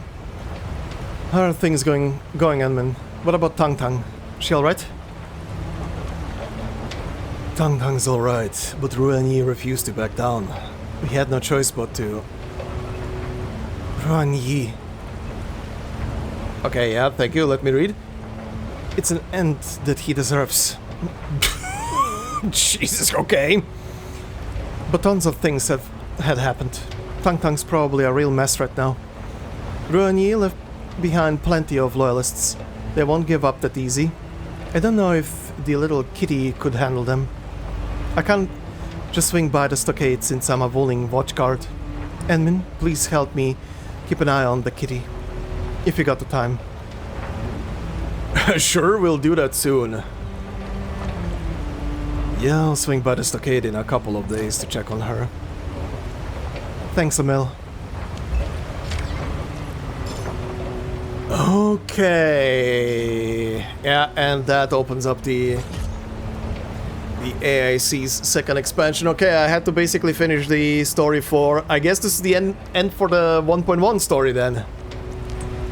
That definitely feels like it. Yes, I know, thank you. Hydro mining rig. Yes, I know. It's literally a mining rig that works with... that works with water. Okay, that's a bunch of other stuff. Hold on first. Interesting. Interesting though. Oh my god, that's a lot of stuff. Oh, more stuff from Mifu. Agent in a dark mask. Dark mask. Doing well, I hope. Supreme Chief. Haven't seen... Wait, what? Why? Oh, because she called him Dark Mask, that's why. I mean, come on, you're messaging with a person, you can see the name. How are you confused? How are you confusing her? Anyway. Supreme Chief, haven't seen you for a while. Wait, no. Captain Me? Quick reactions. Why did you start calling me Dark Mask? Her? Her? What is that a short form for? Went through some case files and found some testimonies. What? Testimonies? Nabbed a few stockaders and made them eager to share materials on some Dark Mask. What? What did they say? Pleading ignorance. Good thing I can let you know what these people think. First testimony said Dark Mask came to the stockade and demonstrated some serious muscle. I think I did some of that and got myself the third seat in the fam. Oh, the music with the lyrics plays here if you wait for long enough, huh? Okay. Second testimony shared fam rumors about Dark Mask promising to lead a great invasion of the city and successfully sneaking in. What? That's nonsense. To repay Supreme Chief, the Dark Mask also started huge building projects to make the stockade greater than Wuling. I guess that's part of their vision. Don't worry, you're not a suspect, but I need your help with something. Help? With something? I need an undercover agent. Undercover agent? Are you going to... Got a few things I can't really do, but you're perfect for the role. For example, some Dark Mask can tell these stockaders about good loot at Lingshu Way 3 days later at night. There will be some abandoned supplies with seeds and some old equipment. Got it. You're trying to help Tang and her fam. You got an imagination cause I never said that. Meet me for a drink, and it's on me for agreeing to be my sneak. A drink? I hope it's not No, it's... Forte functional drink. Oh, okay. Okay, interesting. Okay, very funny. So she's gonna be leaving like supply packages out for for the stockaders. Yeah, I mean, they're her family. Makes sense. Makes sense. What is this? From Young Ning, huh? Oh, hi. Oh, this is about Kuprima. The Institute of Material Science made a few breakthroughs in industrial technology. Fangi told me to give you the expansion core, hope it can help. Before I forget, we got plenty of cuprium ore in Qingbo Stockade. They might come in handy. Go and look around if you have the time. Fangi told me about Qingbo Stockade. I hope we can get some results quickly. Yeah. Huh. There's still a whole portion here to the south. Interesting. That might have to do something with what's the word? With a side quest maybe? Maybe I can just wander into the whole thing. Oh, there is a alluvium thing here. What? Okay. Makes sense. Huh. What are you dropping specifically? Okay, looking at them like this is not gonna tell me much. I'm gonna have to... I mean, I see a couple of them that are... I think still things that I need, but I do need to look from there just to see for which weapons they are specific. Actually, wait, I can do it from here, right? Yeah. Okay, so yeah, for... Okay. Yeah, so this is also a spot I could have farmed for the essence for this weapon, but I already have it. Huh, but interesting, I can farm it for this weapon, which I do need. I do need. The rest of them... I don't think I need them that much. I do need it for a couple of these weapons, but... Okay. Okay, this is gonna be a spot I'm gonna probably farm a bit of essences for. Because definitely gonna be... definitely gonna have some use for them. Oh, hi, yeah, there is a Seekers of the Lost Treasure. A young self-proclaimed Tianxia named Piot has run into problems near the Qingbo Stockade Fort. The Administrator decides to help. Okay, so there is a quest for here with a Qingbo... with a Tianxia. Okay. This is gonna be very safe for you, buddy, in here. Jesus Christ. Also, oh, oops. What is, okay, delete this. What is, oh, these things. How the hell do I get to this? Oh, I know where this is. I know where this is. I saw the raft. I saw the raft. It's near the entrance. Right. I've seen that collection point. I've seen a collection point, but I haven't gone further in. I kind of want to see what's even further in. Huh. Also, what does this say? Soggy Tang Tang certificate. A token given to you by Tang Tang. A Tang Tang certificate left beside the ancestral spring. There is no way of telling if it's the flowing waters of the ancestral spring or Tang Tang's tears that smudged her barely legible handwriting. Okay, thanks for that. Thanks for that, game. Oh, this is new. Swordwalt Dale. The Ancien Wu has suddenly requested to meet the administrator at the Bureau of Swordmancers in Wuling City. Oh, sword... Well, isn't that the... I haven't seen it in any of the material, but isn't that the new area that got just added with this patch? I can already access it without even going further with the main story? That's interesting. That is very interesting. Huh. Okay. Anyway, I will not be continuing with the... Actually, what does it say for the main story right now? Having received Mifu's request, the admin visits Qingbo Bailey to look for Tang Tang. Go to Qingbo Bailey and find Tang Tang. Okay, where is this specifically? Oh boy. Okay, I didn't wanna trigger main story. I wanted to actually go back here and do the do the outpost story, but I guess I'm gonna have to trigger this just to get it out of the way, maybe. Let's see what happens. Several days later. Okay, I'm definitely triggering I wonder how Tang Tang is doing. Okay, maybe I can still avoid it. She's definitely over there. Okay, cool. Can I avoid it? Maybe? Let's see. Jingwu. Dark Mask. Something came up at the construction site. We need your help. Okay, sure. Okay, maybe I can avoid that area and not trigger the story right now. It's over. It's all over. Goodness gracious me. Did you guys detonate a huge bomb or something?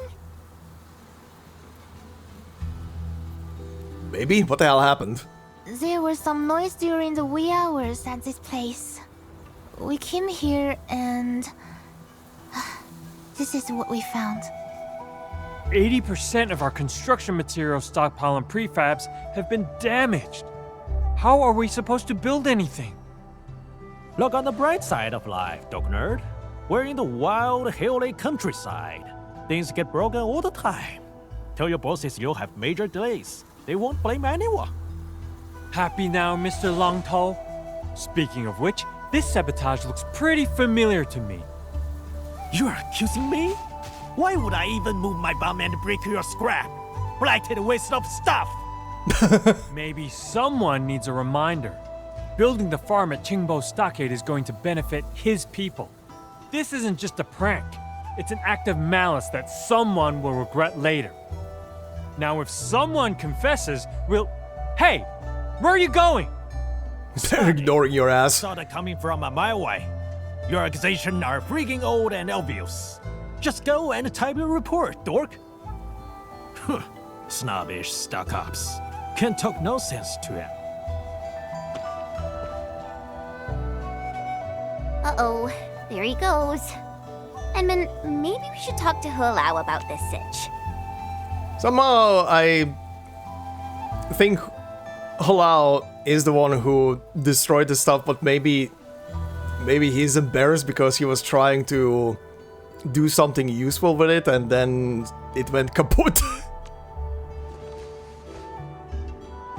I'm a little concerned about Lang To. Those two really don't get along. Maybe this is the third dare. He makes some trouble for us and sees if we can solve it. That would be a test of our skills. If Lanto really wasted stuff like this, our chief would have more than a word with him. But he's acting weird. A good fellow of his temper won't just walk away and brood. Yeah, that's what I said just now. We should check this at this site. Okay. Trying to not trigger main story over there. Crate contents have been spilled out and dragged to several meters away. One of the corners is slightly dented. It must have been hit by a powerful force. Maybe some tough guy tried to push the crates aside, or maybe someone drove a truck and rammed them. Well, you said something pretty interesting, which is probably gonna be the case, I would say. This is getting very close to main story right now. Very slowly. The remaining crates look deformed due to external force. Faint signs of blunt impacts, collisions, and scratches are visible on them. Look at the dents and marks on the crates. They were probably rammed aside by something with spikes. Okay. Yeah. Again, I feel like he is somehow responsible for the whole thing. What's here then? Look, plenty of things to investigate here. Sheesh! The ground is an entire mess of tire tracks and footprints. There's a very deep and long mark, possibly left by dragging some crates. Hey, look! Drag marks. Here. Let's follow them and see where they end up at. Where the hell are you taking me? Oh, into this corner. Oh, hi. I've never seen them along this path before. Maybe they came here from elsewhere? Face your end. See that? The last crate of goods. No human could have pulled this off. The devil's work. It's the equipment. They broke all of it. What equipment? Components for assembling the farm complex. We furnished them with low-frequency acoustic emitters. They're meant to deter beasts. Gotta order another batch of them. Deter beasts? Is that a joke? They dragged the stuff all the way here. I think it does a better job as a beast lure. Interesting, yeah, what he just brought up. Maybe it is determined for beasts, but maybe it's a frequency that attracts Agaloy? Oh, I guess you're also going to say that it lured in all those Angaloy, right? People who don't know how things work should keep their unscientific opinions to themselves. Buddy, I literally just said that. Are you accusing me? Are you accusing me? Easy for you to say that, since this isn't your turf. Dude, this is nothing personal. The scientific principles of acoustic deterrence are quite complicated. Trying to mislead me with your scientific mumbo-jumbo? Again? Bet you never cared if the stockade lives or dies. Typical William bugger crap. I smelled it once and remember the stink. You double-crossing stock-ups never cared about the small folks. Smelled it once? What happened back then? You're making baseless accusations. You know what happened back then? The Tianxia came here to build a city with zero support.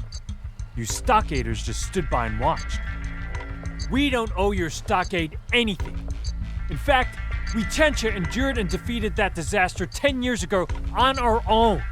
We've been most accommodating in this joint project, but I guess asking someone for common decency is too much. I like how he's bringing up the thing that happened 10 years ago and we just went through the main story and saw how that panned out for both sides, or specifically for the stockade side. Endure the disaster on your own, huh? You know how many of our fam died that time? I wonder how that calamity blew up in our face. Oh, it's the freaking Tianxia and their crazy-ass experiments. You brought it upon us.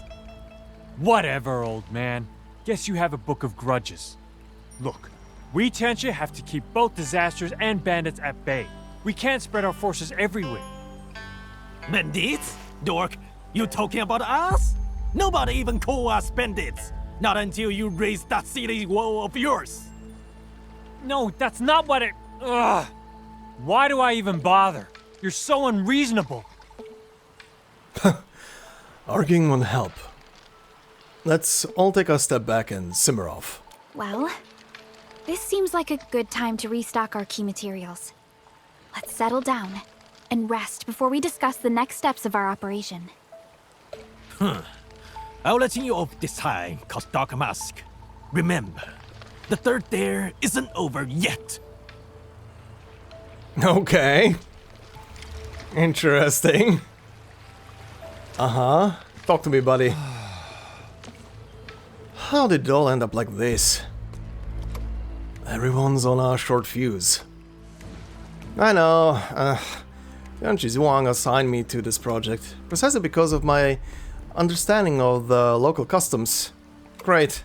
Now all the local bad blood and history are on me. Some prejudices die hard. The city and the stockade didn't have it easy. Yeah, prejudices die hard. Yeah, that disaster left a terrible taste in everyone's mouths, inside and outside the city. I know I shouldn't have let anger get the better of me, but man, impulse is such a terrible thing. Have you considered, using some humbleness and giving Lang To a proper apology? That probably won't be enough. The man has a strong distrust of Tianxia. What happened today might have reinforced his skewed perspective. I really messed up this time. Infielders, can you help me come up with a plan? This mission means a lot to me. I don't care if I get... censored? Oh, I don't care if I get censored by Tianxia Zhuang afterwards, but we can't afford to miss this wonderful opportunity. Let's head back and check the site.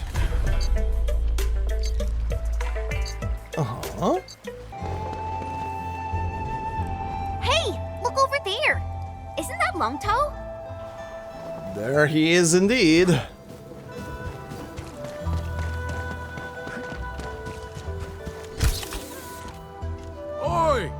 Lonto! Don't get yourself killed! What's going on, Hulao? I don't think he's gonna jump. Lonto found himself a bunch of scraps right after he came back. Told us he'll take care of the rest of the building project. A wave of stubborn probably hit him in his head again. Drughead's trash machines are luring beasts into our turf! I won't let him build our farm with his stupid toys! Does he know how to fix machines? A bit, I guess. He and his crew fixed and built plenty of stuff in the stockade.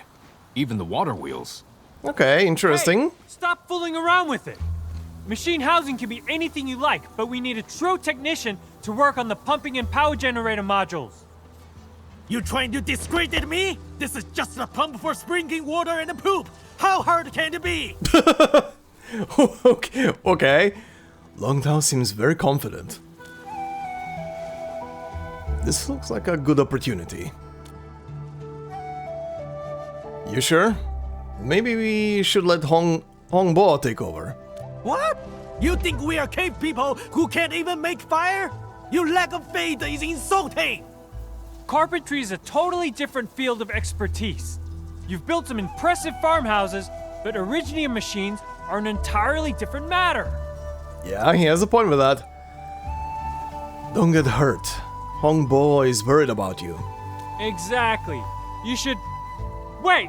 Hold on! I didn't say that! Yes, you did. What? Ah! Are you making fun of me? Alright, Hong, let's stop judging. Alright, Hong, that's super insensitive. Just tell him that he is unskilled. Let's stop judging. What? Edmund, that's not what I... We're playing it, just play along. But Longtoe is still up there. Keep poking Mangler Beast and he might just snap. Don't worry, trust me on this. This stockade is not short on skilled talents.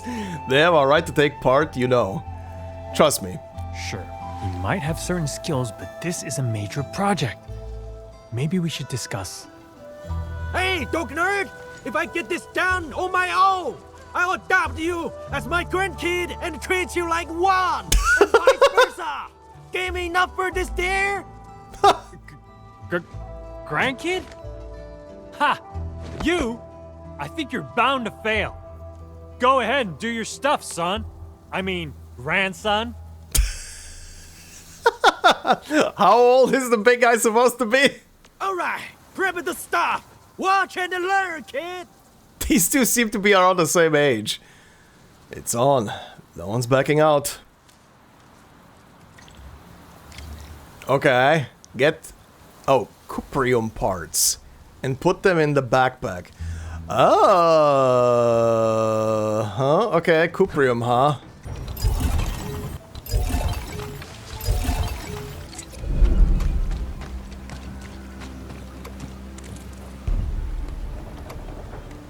Oh my god. Stockader disciplined by Mifu? Oh my god, it's the poor guy. You have anything to say? You again? How'd you find us? Where's Mifu? She went back to Wuling City. Why are you looking for me? Did the younger dame send you to deal with me? Huh, as if she'd ever have the heart to touch you guys. Oh, as if she ever had the heart to touch you guys. But if you're still hiding intel about the Landbreakers, that's a different story. I already told me for everything I know. If I really knew where they were, I'd have gone after them myself. Why would I stick around here living in fear? How dare you betray Tang Tang and collude with the LBs? You brought this on yourself. What a shame. If Tang Tang hadn't stayed silent, we wouldn't have dealt with Qingbo Stockade ourselves. Yeah, and with those Landbreakers still hiding out somewhere, it's a disaster waiting to happen. Okay, I didn't expect to fight the guy who got pummeled into the ground. That's kind of funny. Okay, let's see. Hydro mining rig. Any tutorial gonna pop up for you? Yep. Hydromining rig can mine high-tier minerals such as cuprium. Does not need to be connected to the power grid to work. Really? Oh, wait. I was about to say, why did I even place the pillars down? But I do need to still connect it to a pump, and the pump needs power. Does not need to be connected to the power grid to work, but requires a pipeline connected that supplies it with clean water. Alright, what's this? Conduits? What do you do? Industrial technology is now available. Conduits can form underground pipeline connections with conduit outlets. Oh, that's neat. For fluid transpiration, once a conduit connection is formed, fluids entering the conduit inlet can be with the outlet. Okay, that's neat. Okay, what else is here? What's this? Water treatment unit. The water treatment unit can slowly remediate and purify sewage, zircon, if effluent, and inert zircon effluent to make the ASC factory pollution-free. Sewage, zircon effluent, and inert zircon effluent must be treated, or these fluids will clog the facility. Okay, I haven't had to deal with sewage yet, so this is gonna be new. Oh my god, what's this? Liquid refining. The fluid mode lets the refining unit use fluid-related formulas for production. Typical product cuprium. Okay, so I see. Use the control panel to manually switch the refining unit back to solid mode. Okay, okay, I see. Just a water upgrade essentially for the whole thing. What is this? Forge expansion 2. Okay, so that's +2 to Forges of the Sky. Very nice. Some more Shiranite. Deluge Tower. A water cannon, really? When charged by the power grid or batteries, deluge towers can automatically attack enemies within range. The tower fires a stream of deluge at approaching enemies. The stream pushes back small and medium enemies along the direction of the attack. Okay, so it's a pushback tower. Okay, it's basically a riot cannon. And the last thing is a flamethrower tower? Okay, achievement, thank you. Or medal, rather. AF1 armor fragger. Oh, a double flamer, okay. When charged by the power grid or batteries, AF1 armor fragger can automatically attack enemies within range. The tower fires a flaming jet to attack approaching enemies. The flaming jet continuously deals heat damage to enemies within range. Okay, that's very interesting. I wonder, this initial just level up or unlock for the cuprium give me enough. I think it actually gives me enough cuprium things for all of these spots here, doesn't it? Yeah, it actually does. Wow, that is actually that is actually pretty neat. Okay, well, time to finish this first.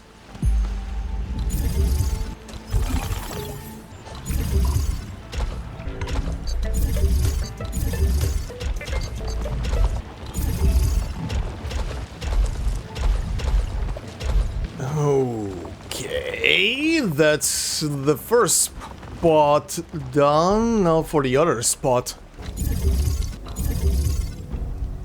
Okay, that's the other two rigs in place. Oh, I think I know what you want me to do. Hold on.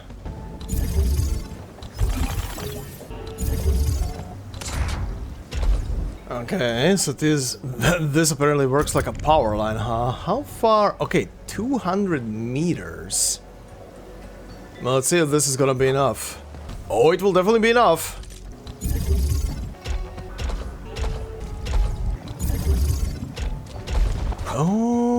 Okay, Cuprium gathering is underway.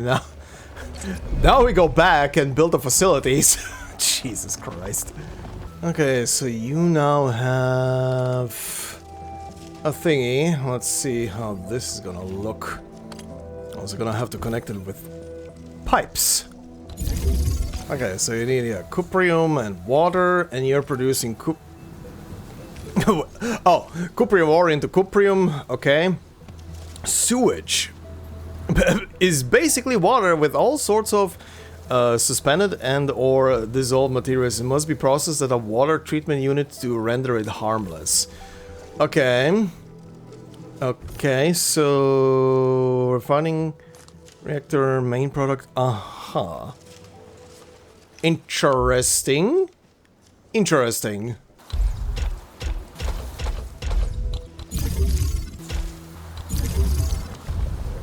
And this thing...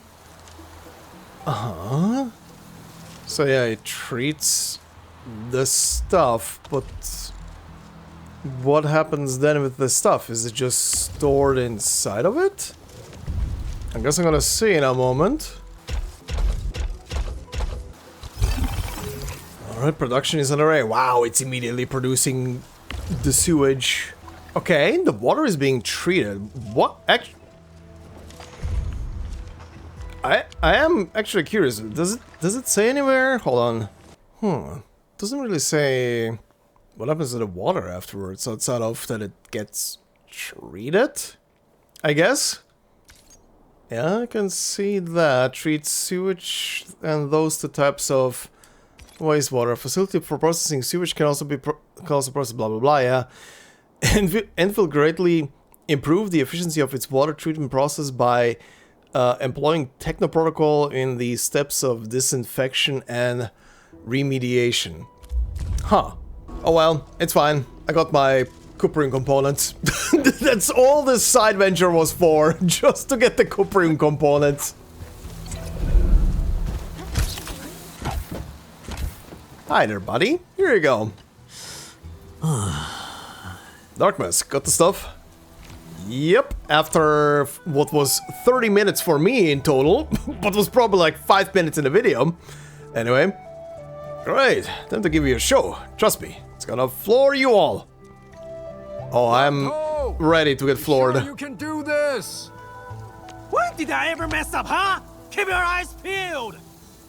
Oh man. Now I know why Mom gave me that look when I attempted to cook my first meal. Hey! Longtoe! You okay up there? You're really far off the ground. Oh, this? Far? If you wanna know, I'm enjoying the cool, refreshing breeze. Sure. No, it's just that I think you left your wrench here? But, I don't need no wrench. Dark Mask, I gotta fix up the insides of this contraption. I'll give you the numbers. You do the tweaking for me. Okay. Sure. Sure, buddy. Whatever you say. What am I doing? Are we playing Tetris? We're playing Tetris. There we go.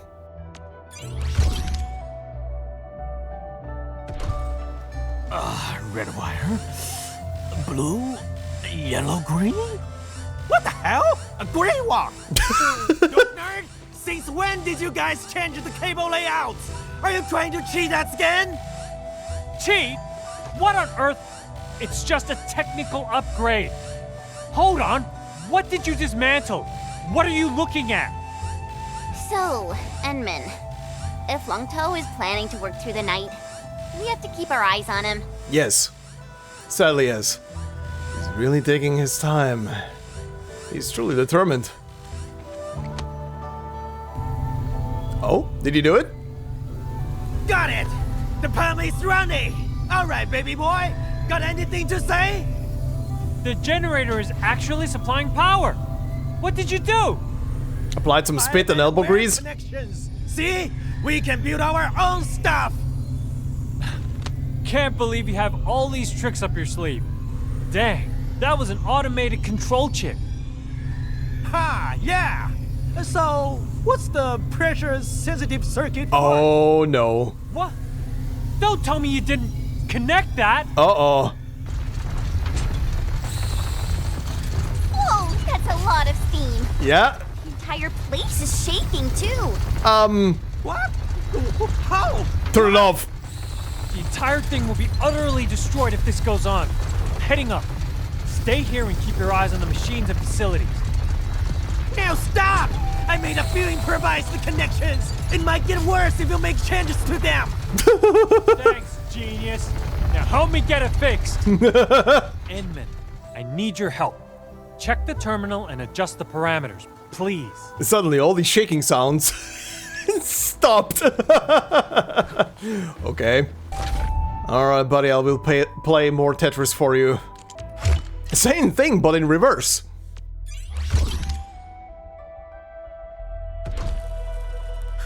Well, never expected to see a move like that. The pump got overloaded because it wasn't getting any signals from the pressure-sensitive circuit. Say, who taught you how to rig Originium circuitries? You barely know how to read. Hi. The city dump site is full of useful stuff. I dismantle hundreds of them every year. I might be unlettered, but the stockade has a collection of wisdom rhymes. We have our own tricks for metal smithing, weaving, and machine cobbling. Wisdom rhymes of the stockade. They might be basic knowledge and science left behind by the Yenese pioneers. Even then, the fact that they have survived all those years as an oral tradition, it's a remarkable achievement. True, very true. We're not just talking about cogwheels, axles, or other mechanical analogs. These are Originium formulas and digital signals. Why, Talos, is this guy a natural or what? So I guess we're all safe for now? For now. I really don't want to accept this contraption of questionable components, but I gotta state the obvious. It's actually running pretty well. Enough with your nonsense. It works, it runs, and it's reminding someone to call me his grandsire. Grandsire. Need I remind you that I had to save your sorry ass? It was me who prevented us from being blown to pieces. You say the magic words now. Well, how about some compromising? You could adopt each other. Like hell, I'd claim him as family. These two are gonna be best buds by the end of this thing. So much for bonding. Regardless, we can finally conclude this phase of the construction project. However, I'm still a little concerned. Those construction materials, what could have sabotaged them? Yeah, I'm curious about the answer myself. We'll see as we go. Yeah, I have a dumb feeling that thing was literally just... The thing is giving off a signal, and the signal is attracting Agaloy, but is pushing away the animals. Damn, this thing is getting tall. Very interesting way to deal with a farm. Just build it tall, I guess. Okay. So that's that quest done, and also a level up for the development of the region. Nice. Level 7 rewards. Yum yum yum. So, not that far away from level 8, which is nice. What could add it to the trading thing? Okay. Hedonite parts. The syringes were already here. Yazan syringes. Okay. Oh, Hedonite part is something I haven't seen before, right? I was confused by the look of this thing. Cuprium parts. Okay. Interesting.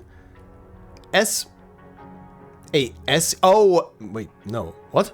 This is a different battery. It's a bigger battery, isn't it? Oh yeah, this is definitely a bigger battery. What the hell am I looking at? Uh-huh. What are these? Okay. That's new shit. Uh-huh. Uh-huh. I have unlocked a lot of stuff, I guess. Anyway. Alright, part of the main story behind us, the outpost Second development is done, third is on the way, but will take a while to level up. So, time to revisit Valley 4 one more time. One more time. You fight pretty well too. Oh, hi. Burn these buggerloids to the flames with the trash. Rain vengeance upon them. Burn them all to ash. Good for you. Immersed in the haze. Only in the haze will you see the truth. Sniff the paint. Inhale it. Become one with it. He doesn't seem to be in a good state of mind. I don't think I can reason with this guy. The truth is hidden within the haze. No one will ever see it. No one! Sure. I can't really understand him, but some of his words could be worth our attention. What do you think, Enman? Did you catch anything he said that might help us with the glyphs? Yes, we need to get high. Perhaps this haze is the key. Maybe we should jump on top of the den stack. Perhaps this haze is the key. Perhaps the haze from these den stacks is causing effects we're not aware of. Oh, I remember. We did this before, right? Enman, let's try what we did last time. We might find something. A direct investigation might be risky, though. Nah, it's fine. Smoking a blunt, nothing new, I guess. Don't worry, leave it to me. Then, Enman. Be careful. If anything doesn't smell right, make a run for it. Okay then. Hi there, buddy. Bye there, buddy.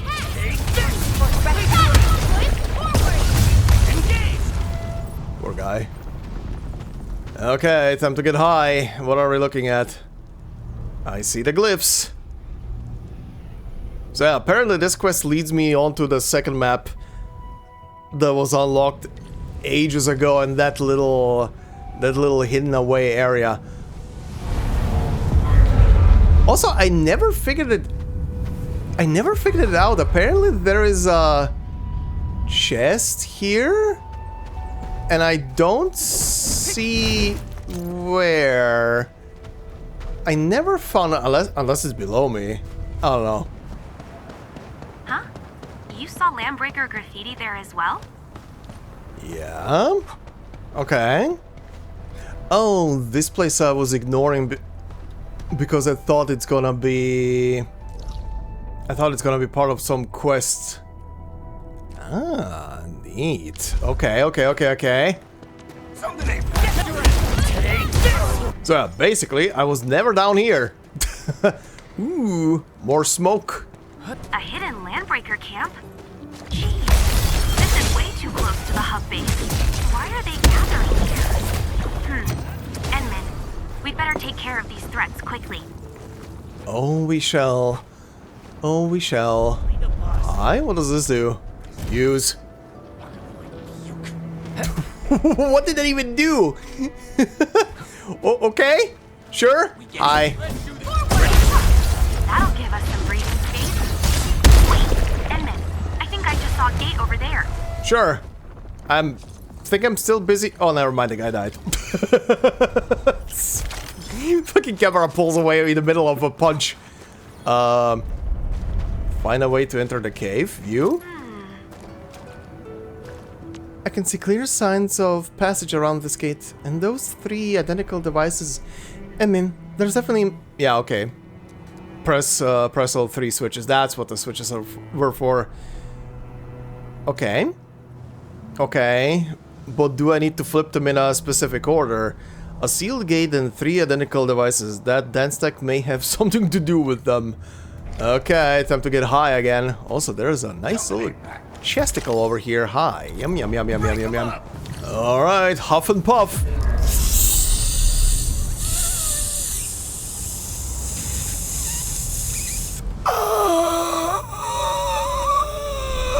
That's the good shit.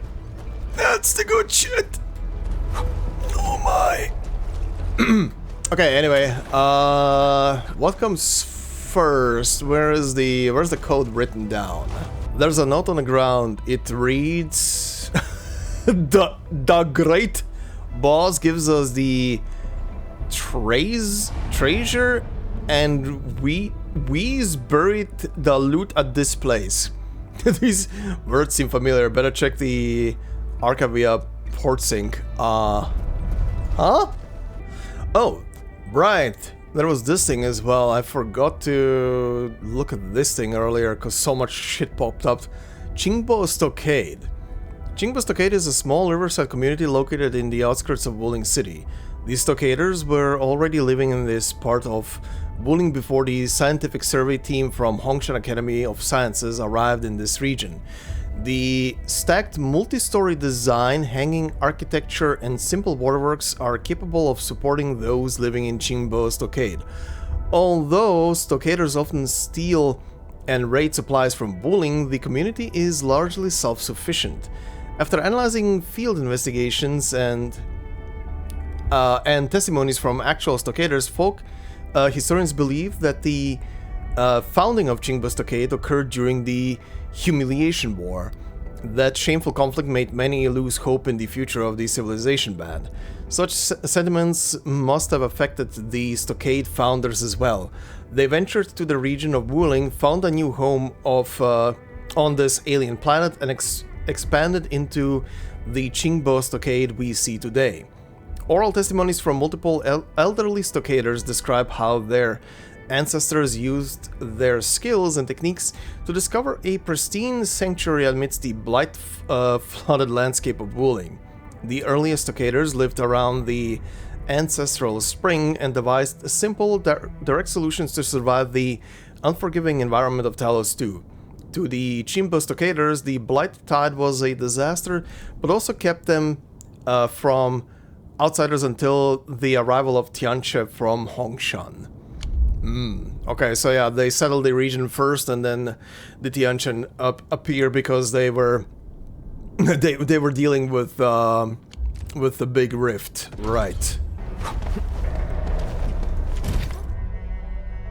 There we go. Okay, it was literally just from left to right. Awesome as always, Edmund. You found the answer so quickly. I literally went from left to right. Okay. I did a quick scan. The Landbreaker's loot should be inside. Looks like quite a stash. Go take a look, Edmund. Maybe we'll find UWST property. Maybe. That's a lot of interesting shit in here. Also a nice little chesticle. Uh-huh. Anything else? No? Hi? These are legit UWST supplies. But these aren't explosives. Look more like machine parts. The breakers probably looted them from other places. Anyway, we should take these units, these with us and return them to the UWST crewmates. Okay, we will. Oh, is it actually taking me back?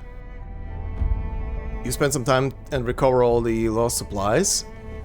Ah, okay, no, good. It didn't just magically whisk me away because I wanted to check out what the hell is here. And I have to check it out anyway, huh? Okay, I think I see some prisoners. Piece of scrap paper. Boss Nefer told us to gather these things, rip out the parts. Boss Nefer also ordered us to hide them from the Bender's properly so no one gets to see them. This cave looks good. We hide the fat loose here. Jesus Christ. Uh-huh. Endman? You found this place too! Awesome!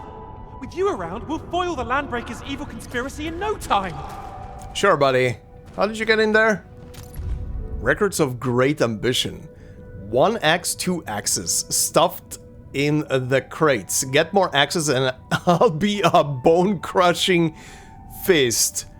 Aha. Profane knowledge. Cannot argue with it. Where the shit does this lead now? This leads... oh, to someplace new. Hi. Oh, this leads out.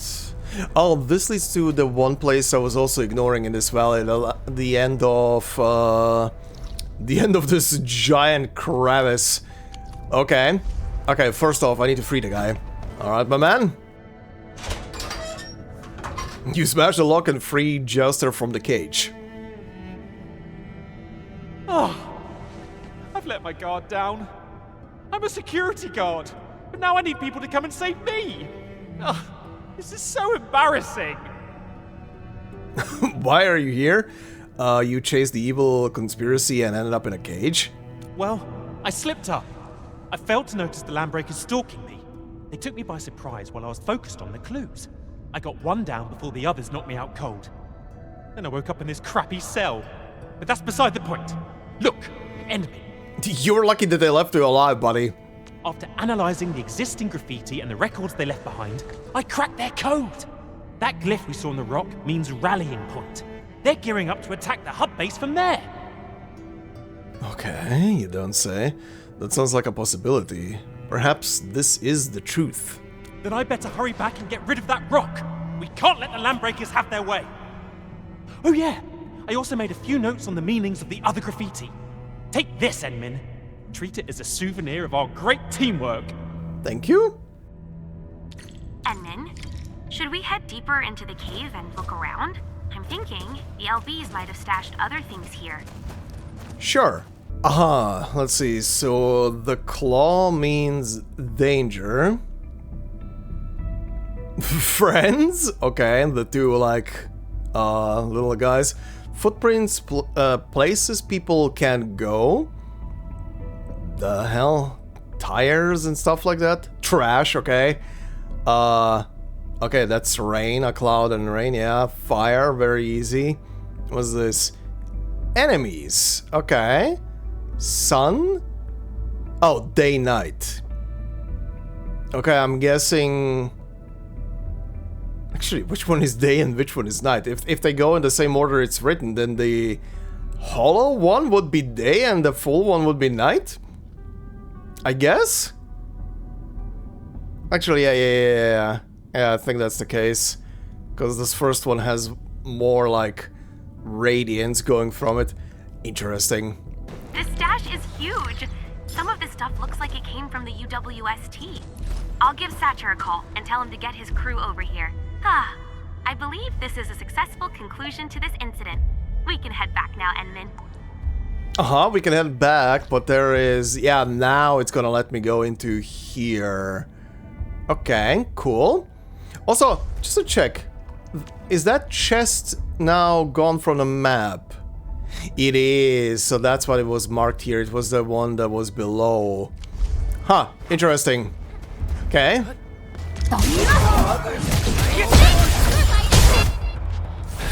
Hi there, buddy. I was just gonna clear out this area very quick. Who the hell are you? Well, that was a close shave. Those raiders almost got me. That's a close shave. Why are you here? I rushed here when I received repair request signals. Solo field work is really dangerous nowadays, but we don't really have anyone else to spare.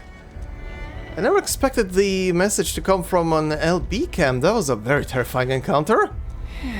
Thankfully, the LBs didn't know that the tripods house the main systems. The raiders just ripped apart our robots and chucked the tripods to the side. I treat these robots like my own. I recognize every single unit.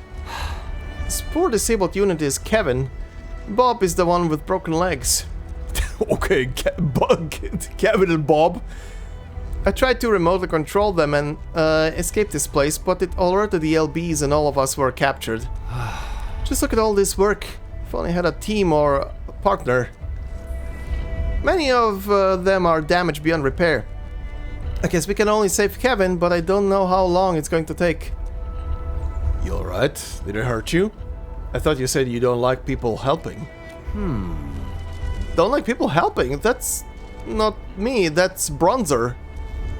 He always completed jobs on his own, but maybe I should have listened to him and stayed at the worker dorms. I'm just bad at repairing stuff, and often end up causing more trouble.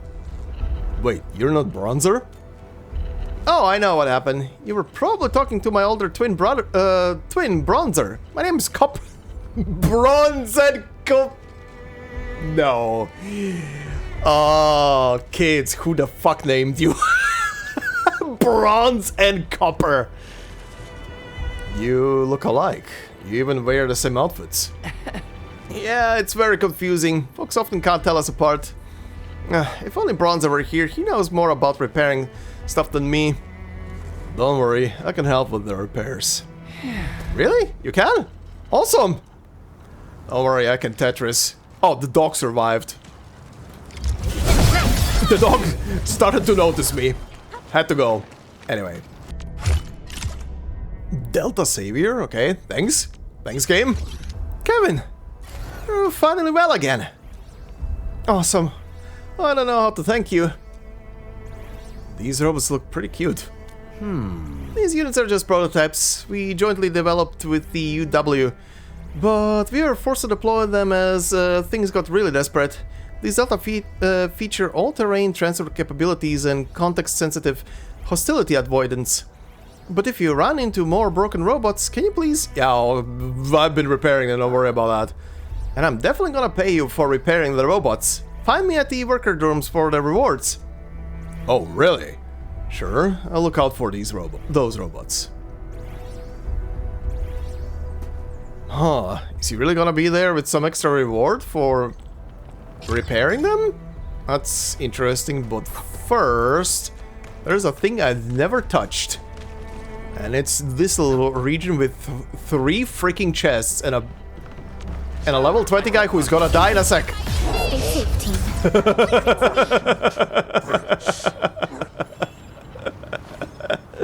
I guess I should have visited this area sooner. Well, anyway. Something's over there. I can still loot the whole thing. That's a very detailed observation. That was very stupid. That was very stupid. Oh hey, they're both here. Copper? Hi. Ah, you're back. You know, you guys are alike, but your bro has gray hair, so at least it's easy to distinguish you both. Anyway. Ah, you're back. How goes the repair work? I repaired a few robots. I know, and they've returned, safe and sound. Thanks a lot. Take this, a token of our appreciation. A few more robots are still missing. If you run into them, please fix them for us. Oh shit, they actually have rewards. Damn. Okay, nice. What does he say? We meet again, Enman. Heard people saying that Copper gave you plenty of trouble. And it's all because you left me here and ran off to the mines cable car station on your own. Look now, baby bro. You're not good enough to solo missions yet. For solo missions yet. Whatever. You got the admin to help you out as well. They are definitely brothers. These two are definitely brothers. Okay, nice. They actually had rewards. That is pretty good. Holy shit, finally. Okay, come on. That gate in front of you. Have we seen it before? Game. Come on. I've been so many times here trying to get to that chest before I looked up how to open this thing up or remove the rocks here, and found out that it's the very quest that is sitting in my log there. But come on. Switch? That switch was not there before. Oh, right. It looks just like that other cave where the LBs stash their loot. Maybe we should head in and take a look. We might strike gold. Oh, I still need to get dank? Oh, okay. It's really similar to that cave. Why? Enman, the den stack there might give us clues for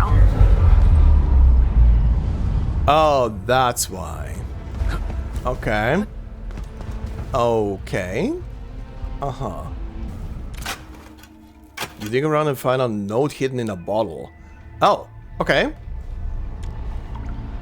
The note writes, the sky is sunny, but yet it rains. Can we still find our friend, or are things flipped over on its end? Uh-huh. Uh-huh, okay. No ordinary force can Turn it open, yeah, sure, but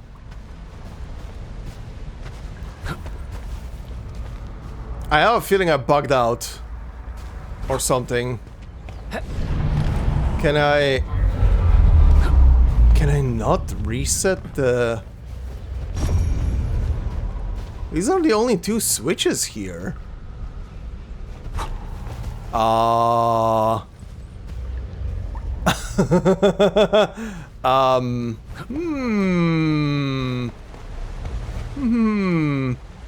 these are the only two switches here, and I cannot reset them. They're both flipped now. Well. Oh, wait. Nothing's happening. Maybe this isn't the right sequence. Yeah. Now I see it. Okay. Okay. So, sun, rain, friend. There we go. The gate opens with loud rumbling. Awesome as always, Edmund. You found the answer so quickly. Hi. Who's there?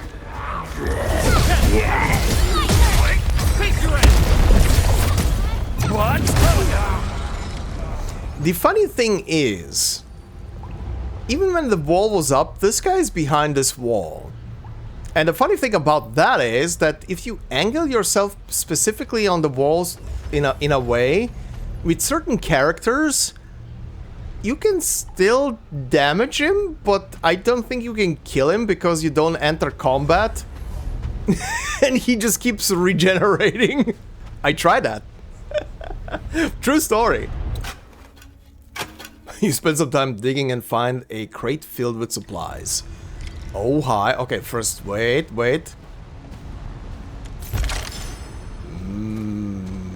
Juicy. Okay, what's in a crate?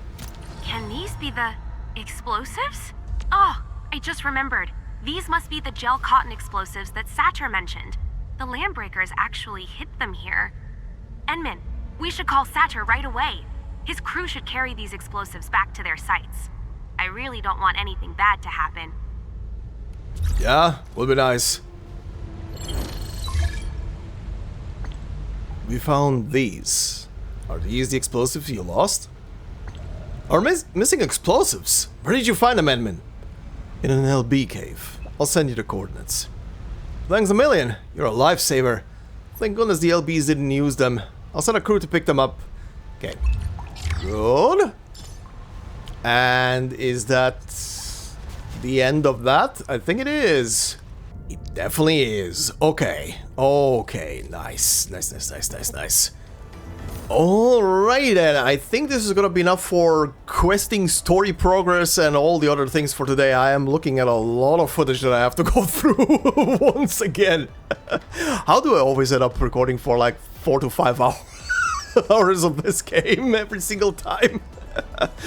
Okay, but before we round up today's thing, like last time, we're gonna go through a character and the entire slew of files, so let's do that.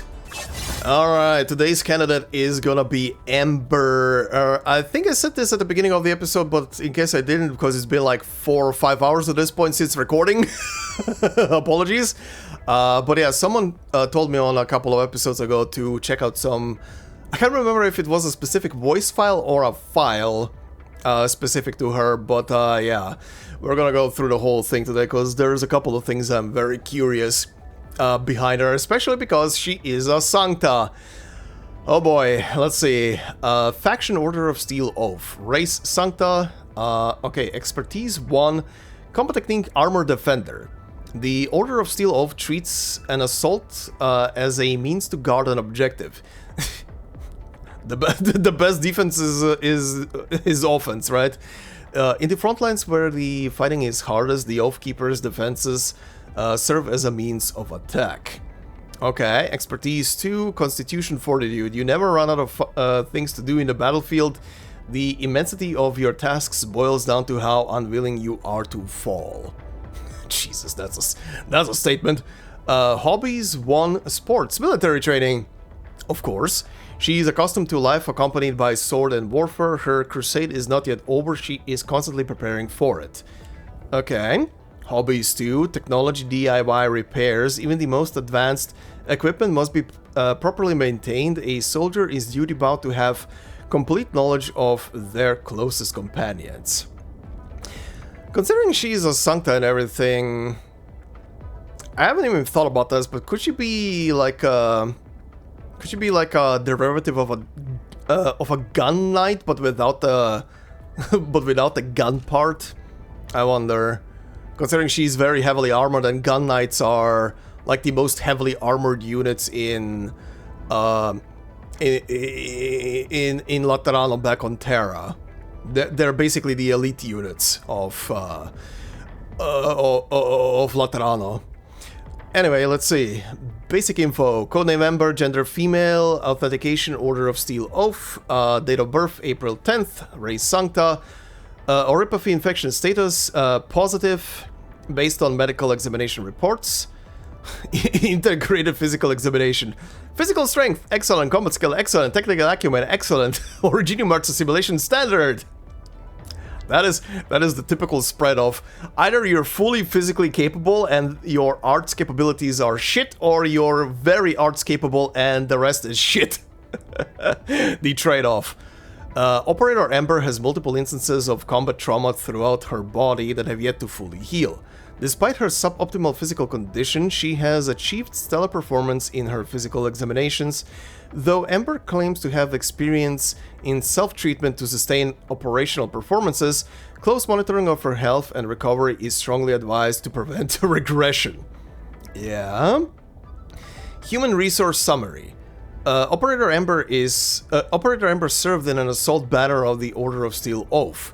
She saw active service on the Northern Front against the Angloi before returning to the Civilization Band to manage the posthumous affairs of her late comrades and recruit new soldiers.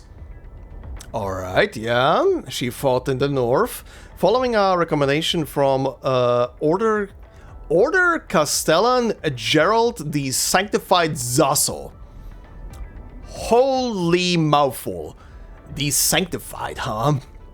So the guy is a saint, potentially? Unless that is just a title? But if he is a saint, that is way more significant. As we know, in basic Arknights, saints are not something that is very common, and the only times ever where the Pope is assigning saints is when a disaster is looming.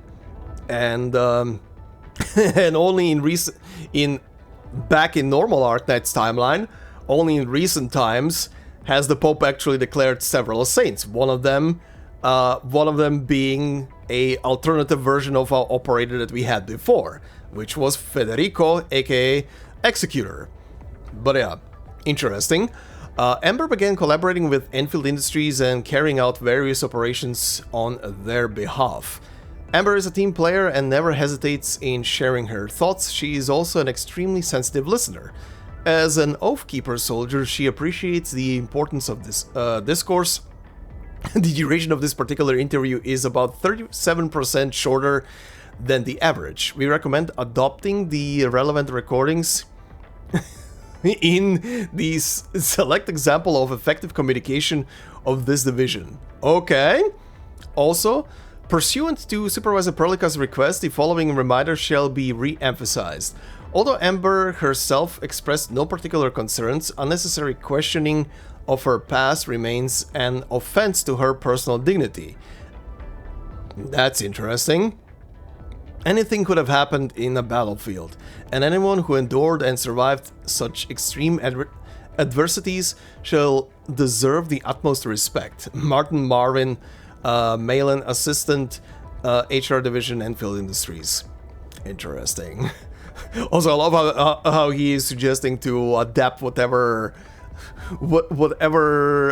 communication pattern they're following in the Steel Oath to reports and everything. That is very interesting. Okay, file 1. The assault banner often carry out anchor busting missions and is often nicknamed the Nail by fellow Oathkeepers. Unlike blades, bullets, or spearheads, Nails require a sharp point, a strong, stiff shaft, and a sturdy head. Everything match the properties of the assault banner. They would pierce through the defenses, hit the mark, survive the encirclement, and wait for the main hammering strike to silence the anchor permanently. As an elite and exemplary member of the assault banner, it would seem that Ember was born for this role. She has extensive experience in performing hot combat drops and team battles. She's also skilled in suppressing enemies and supporting allies in mid to close range combat operations. Ember also wields Originium arts that can burn enemies or offer basic first aid to her allies. It is also rather surprising that Ember does not prefer fighting with guns like most Sancta. That's what I said! Or rather, did I say this earlier, or did I think this at some point? Yeah, she is interesting as a Sancta because of the fact that she's not wielding guns, but just has pretty heavy equipment, which kind of feels like she might be a version of, or is adopting Gun Knight, Gun Knight psychology or whatever, or just the doctrine of Gun Knights, but without the guns, which is interesting. Nevertheless, she is a dream soldier for any commander, skilled, professional, steadfast, experienced, and always aware of her mission and actions. The war in the north is an arithmetic problem. A 5-point enemy force can only be engaged with a 6-point formation, because our 8-point forces must be held in reserve to take down 7-point enemies. It is not uncommon to fight 200-point Angeloy forces with a 100-point company. Every score we miss must be avenged with interest. The assault banner is our force multiplier. Sorry, I'm laughing because I know that there are some American YouTubers that I watched for like documentary style content or stuff like that were using force multiplier for as a replacement for gun. That's kind of funny. The assault banner is our force multiplier. Without them, we have no hope of victory. If we lose them, everything we've fought and bled for so far will be lost as well. I believe you now have a better understanding of the caliber of people who get to become the Oathkeeper's Nails. Yeah, they have to be quite the professionals. File 2. The Oathkeepers have 20 words for rain. Okay? When I saw her again, it felt as though she had been smothered and battered by each and every type of the downpours. Azrilla, I said. We all make mistakes. Oh, is that her actual name, Azrilla? Okay. Those were feeble words. I had never served in an assault banner, and I was not at the front lines. Like the others, I still had zero knowledge how she survived the living hell. I had no intention of paying any heed to the festering rumors. Adopting your fellow Oathkeeper was a path to calamity. Even if the concerns were grounded in reasonable doubt, any fracture should never emerge from within. She remained silent and swept the surroundings with her stiff gaze. No one else came to see her off. This was the first time when I failed to read her expressions. It was not sadness, but neither was it release. I thought I could hear her breathe a sigh of relief. The Castellan has given his verdict, I said. I wanted to give her a pat on the shoulder, but quickly realized it wasn't the right thing to do. For the first time, her pauldrons seemed too big for her, and the straps rattled against her dagger. There was no way we could fit the cremation urns of 28 Oathkeepers into her baggage. No matter how hard we tried, Azrilla settled on something else, insisting on carrying their service tags with her at all times.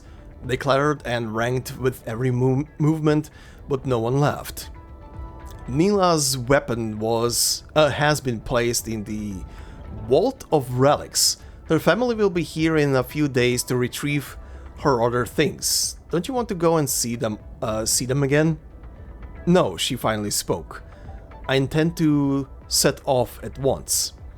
Nina's family placed great importance on traditions and turned down the Order's request of returning the cremation urns and her personal effects.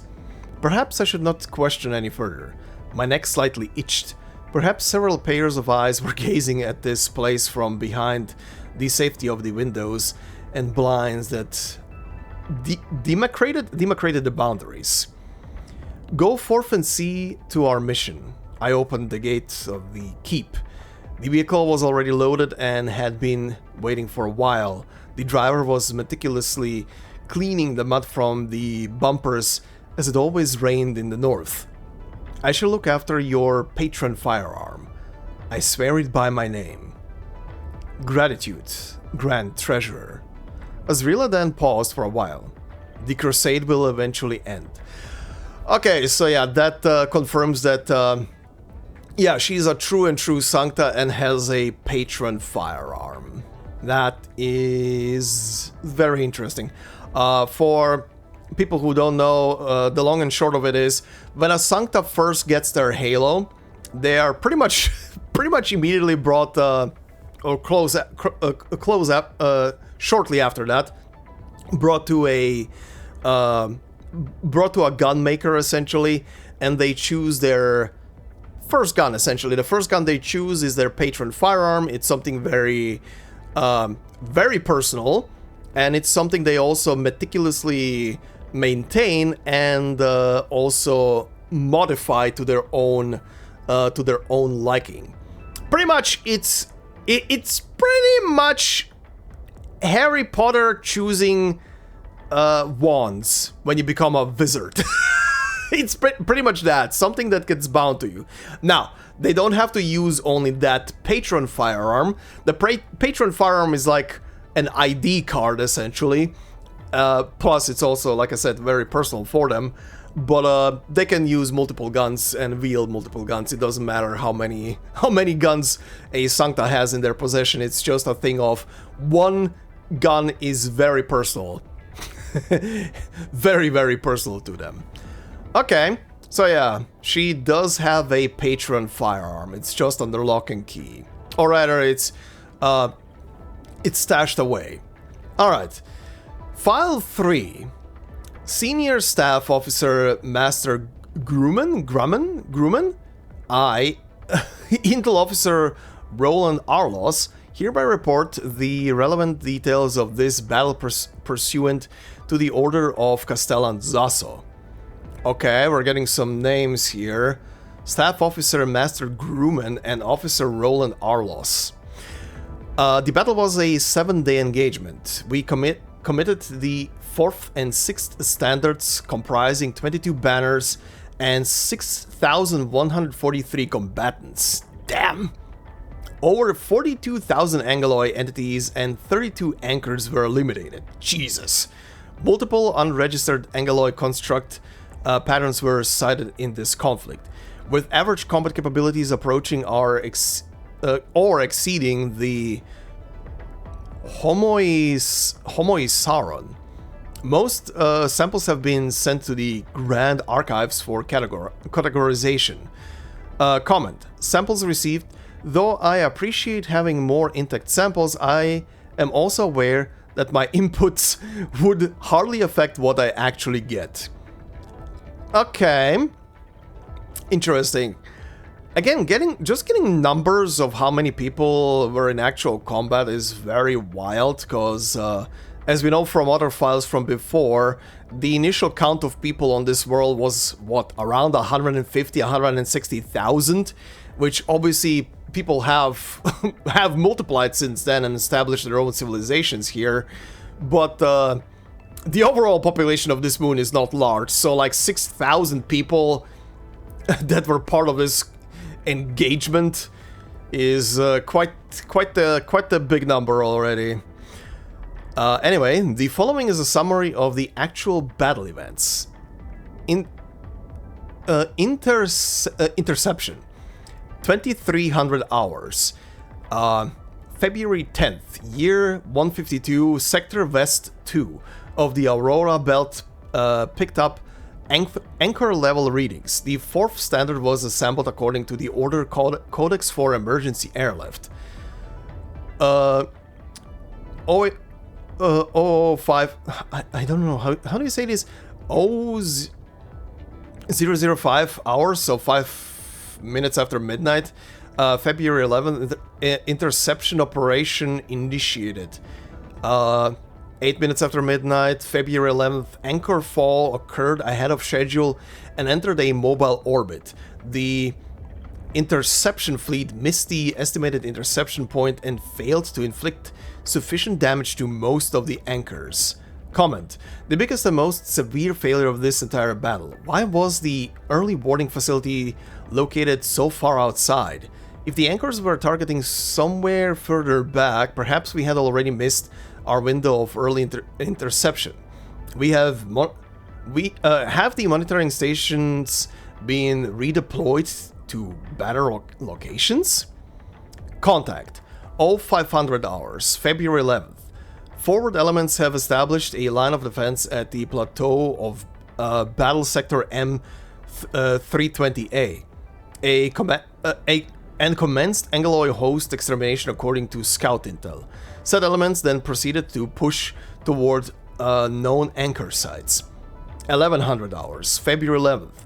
A new anchorfall barrage entered the field from low orbit height. Master Finta responded and seized battle sectors M322A and M322B.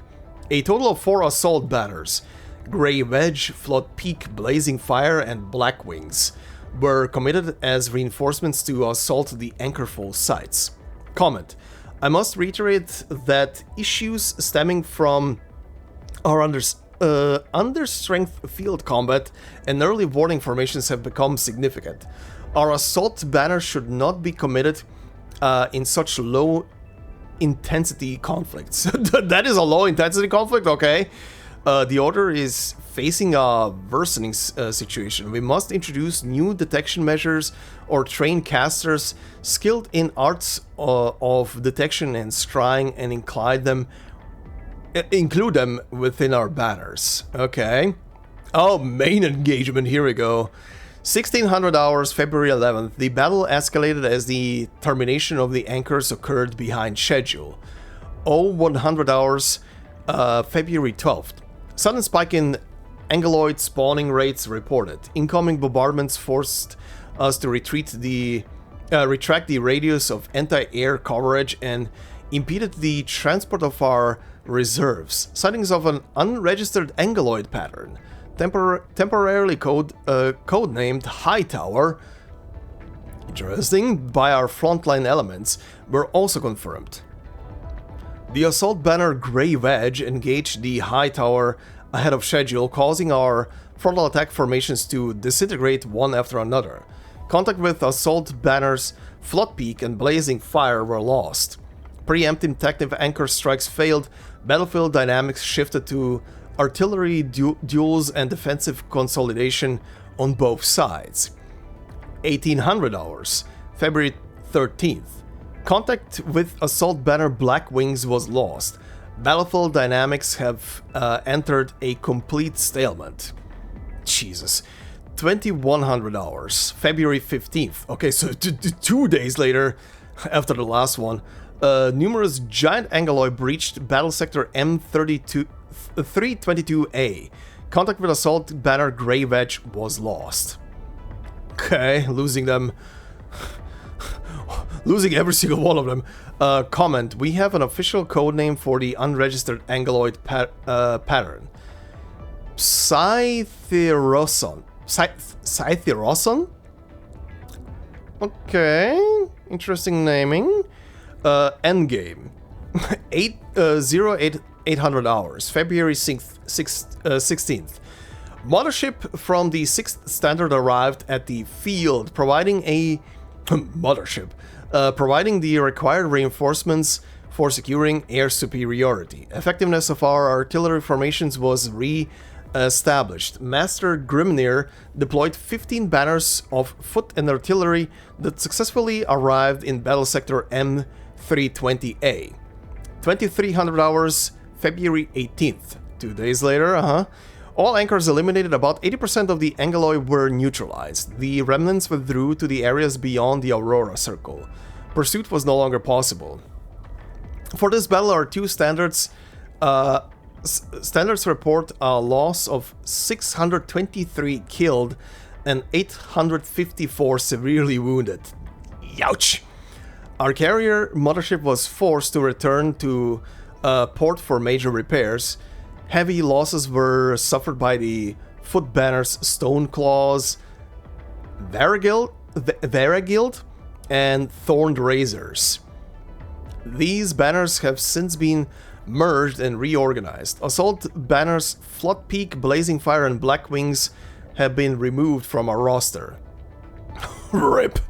One Oathkeeper, though no longer combat capable, remains in the assault banner Grey Wedge. Pursuant to a signed directive from the Castellan, the Understrength banner Understrength banner shall continue their crusade in our rear. Comment. The Commandery has always respected the judgment of the front lines. Nevertheless, the details of the concluding section were unnecessary. If you insist on defending that Oathkeeper of the assault banner, wait, sorry, what? If you insist on defending that Oathkeeper of that assault banner, okay, I get it, then I shall provide a more detailed analysis report regarding the Scythe-Rosson. Truth be told, I am not inclined to believe our best elites would commit an error as severe and inane as in this particular case. Also, given the limited intel we have so far, I have my doubts and suspicions about whether that entity can be classified as an Angelos, if at all. In any case, I will do whatever is necessary to the greatest extent permitted by our principles of justice and fairness. This concludes our current understanding of the event. The Castellan awaits your reply. Comment. My opinion has been furnished throughout this report. The original shall be mailed to you directly. Note that the Grand Archives is extremely concerned with the sudden spike in Angeloi spawning rates. Your performances in this battle were less than ideal. Perhaps a face-to-face meeting can be arranged soon enough. Interesting. That was a very interesting depiction of how the battle went, huh? Okay, so that first assault squad literally just rushed the tower for some reason, and then they got taken out and everybody else just fell like flies, or like a domino effect essentially when they completely fell. Interesting. Also, that Angeloi that I keep describing throughout the battle, that big one that doesn't really classify as an Angeloi. I wonder what that thing is. But probably not an Angeloi. Maybe something similar to the very thing we fight at the very beginning of the game? Considering that whole shtick also takes place in like a memory version of the North? Could be. Okay, File 4. Thank you for visiting my humble abode. Please take a seat. Apologies for being unable to greet you on my 2 feet.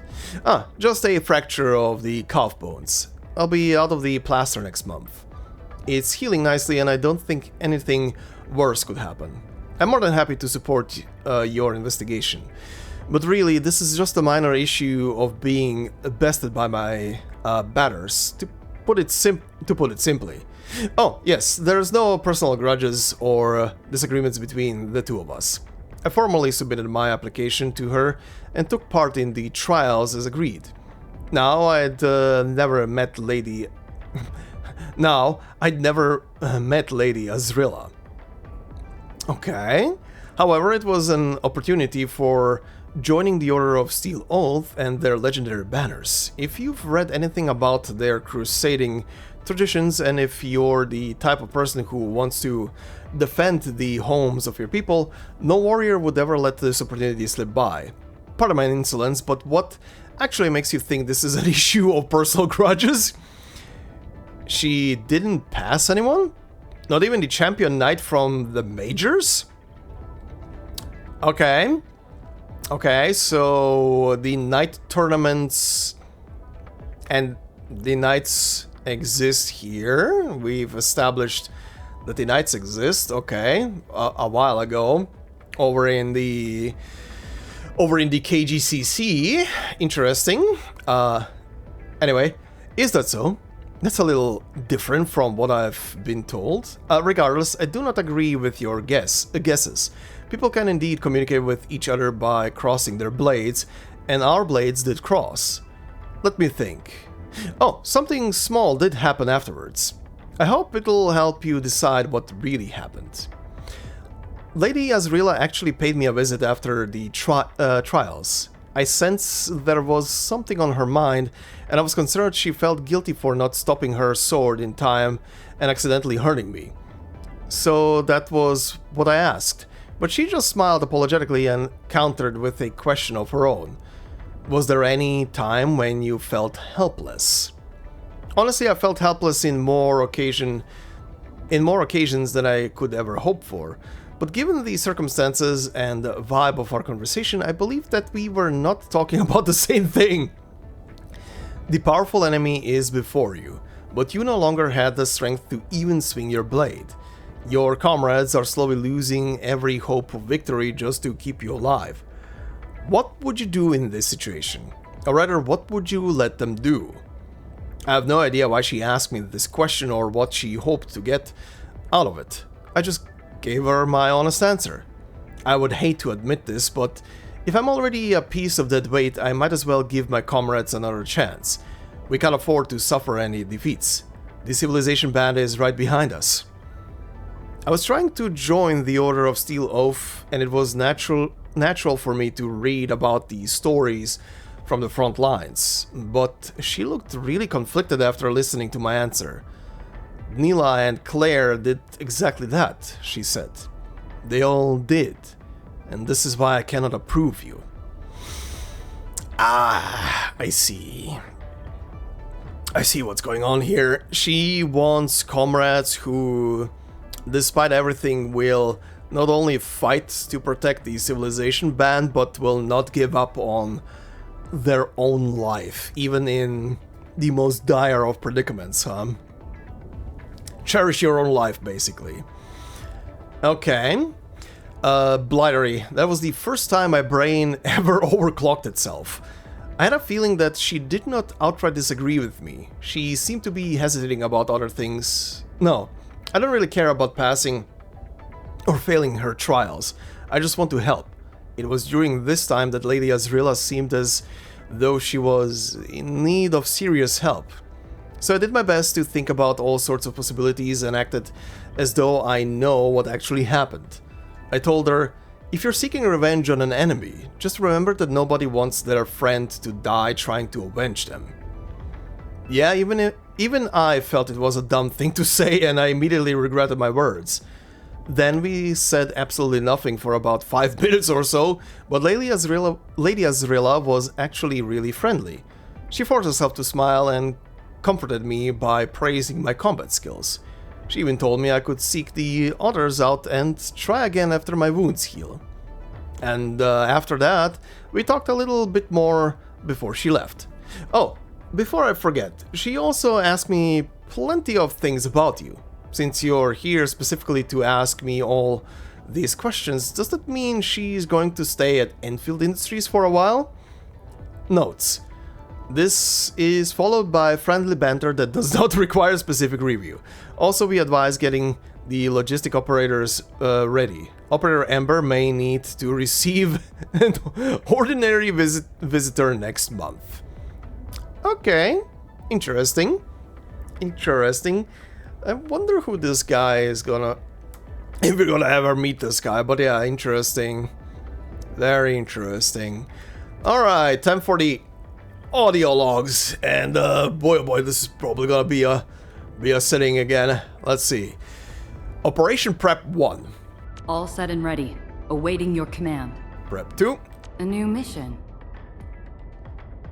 Adding to Team 1. I'll lead the tactical briefing. Team 2. Let's move. War never ends. We can only march on. Switching weapon. A fine piece of master-grade work. I'll put it to good use. Switching gear. I haven't seen equipment of this caliber for quite a while. Ability matrix activation. My strength is recovering, but it's still not enough. Watching combat records. Excellent teamwork. Thank you. I've learned a lot. Operator Promotion 1. Trust appreciated. I will not fail you. Promotion 2. Understood. Now that I've been assigned more critical duties, may I offer my input on the combat plan? Oh, promotion... hold on. Alright, promotion 3. Back in the Order, the commander would award us badges for moments like this. No, that's not necessary. Let it stay this way, as what I seek here isn't about honor. Interesting. Promotion 4. I cannot say when this crusade will end, but I'm increasingly aware that it must be taken with the utmost seriousness. I hope you'll grant me the honor of seeing it through by your side. Alright, operator reporting for duty. EMBER, Knight of the Order of Steel Oath, reporting for duty. As bound by the Pact, I shall obey your command until the crusade concludes. Alright, that's the recruitment line. Standing by. My crusade is far from over. Standing by 2. The battlefield shows no mercy for mistakes. We must hone our skills with true devotion. Assigned to facility. A special mission? Understood. I shall carry it out with unwavering effort. Please carry my boxes. Greeting 1. Do you have a combat mission that requires my presence? Greeting 2. Welcome back, Endman. Where will the next battle take us? Dijang Idle Chatter 1. Dijang is a vessel furnished with various amenities, but she's not built for war. Her absence of constant operational readiness is something I'm still adjusting to. I mean, it's more of a production and science ship than anything else. Or station, rather. Alright, Chatter 2. Training at the Order? Back then, I could take on an entire Homeosaurus cluster alone, so my commander would send full squads of new recruits to fight me. Okay then, Chatter 3. Beneath the Aurora lie the defense lines of the Oathkeepers. When battle erupted, the skies would be blanketed with swarms of hovering Angoloi. Of course, our battle carriers and escort aircraft would also... Wait, why is the mountain range running this way?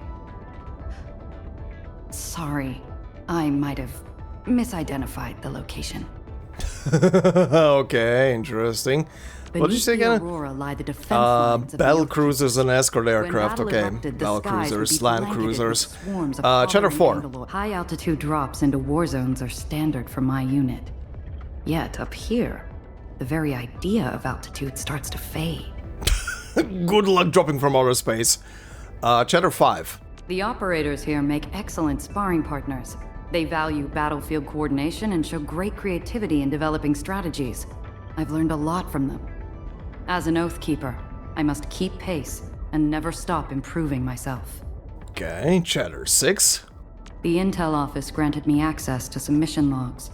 So many gave their lives for what they believed in, even without ever setting foot on the battlefield. Maybe they have no regrets, but I find myself pondering, what can we do to prevent such sacrifices from happening so often? Alright, offering gifts. Please accept this, Endman. Accepting gifts. My thanks. I will treat this as a token of your approval. Trust dialogue. This armor suit is intricately designed, and as Oathkeepers, we must learn the engineering skills to keep it operational. But in the end, it's not the suit that keeps you alive in battle. It's your resolve to stand, your mind to strategize, and your bravery to act. Okay, trust dialogue 2. Please allow me to cover the treatment costs for that reserve operator. Among the Oath Keepers, many are ready to lay down their lives, but without a clear focus on victory, that resolve only puts everyone at risk. I was lost in thought and struck harder than I intended. I'm truly sorry. Such an elaborate thing just to say you're sorry to smack someone too hard. Okay, funny. Dialogue 3. There's a tradition among the Oath Keepers. When a squad is too depleted to continue, an Oath Keeper must retreat to recruit new allies. You could consider this a form of crusade. We take our time finding worthy successors and never rush the process. However, it seems my crusade has gone on for far too long. Interesting. Dialogue 4. When I delivered fallen comrades' keepsakes and ashes, I met their parents, brothers, and loved ones. I even stopped a soldier's best friend from heading north for revenge. Somehow, I became the one who consoled others the most, convincing them not to act impulsively. Perhaps that's why the commander insisted I begin the crusade without delay. Interesting, yeah. Dialogue 5. This is Claire. These are Zhao, Mila, and Lucian. That sharp-eyed one is Fiangu, a rookie. None of them actually drank. We only pretended to toast because a journalist was visiting. They were all remarkable soldiers, and that's why they chose that day to complete the mission. If their successors are just as exceptional, I don't think I can bring myself to send them to the north. Why am I thinking this way, Enman? What am I lacking? Interesting. Okay. The dialogue there seems to be like they were looking at an old picture or something. What did she say at the end again? This is Claire. I don't think I can bring Zhao, myself to send Mila, them to the and north. Lucian. That sharp-eyed one, this is Claire. Yeah, that's because you care about them. That's because you care about them. Alright, chat 1. Ember, the codename is my own choice. I don't intend to run from the truth. I'm still not ready to return to the Northern Front.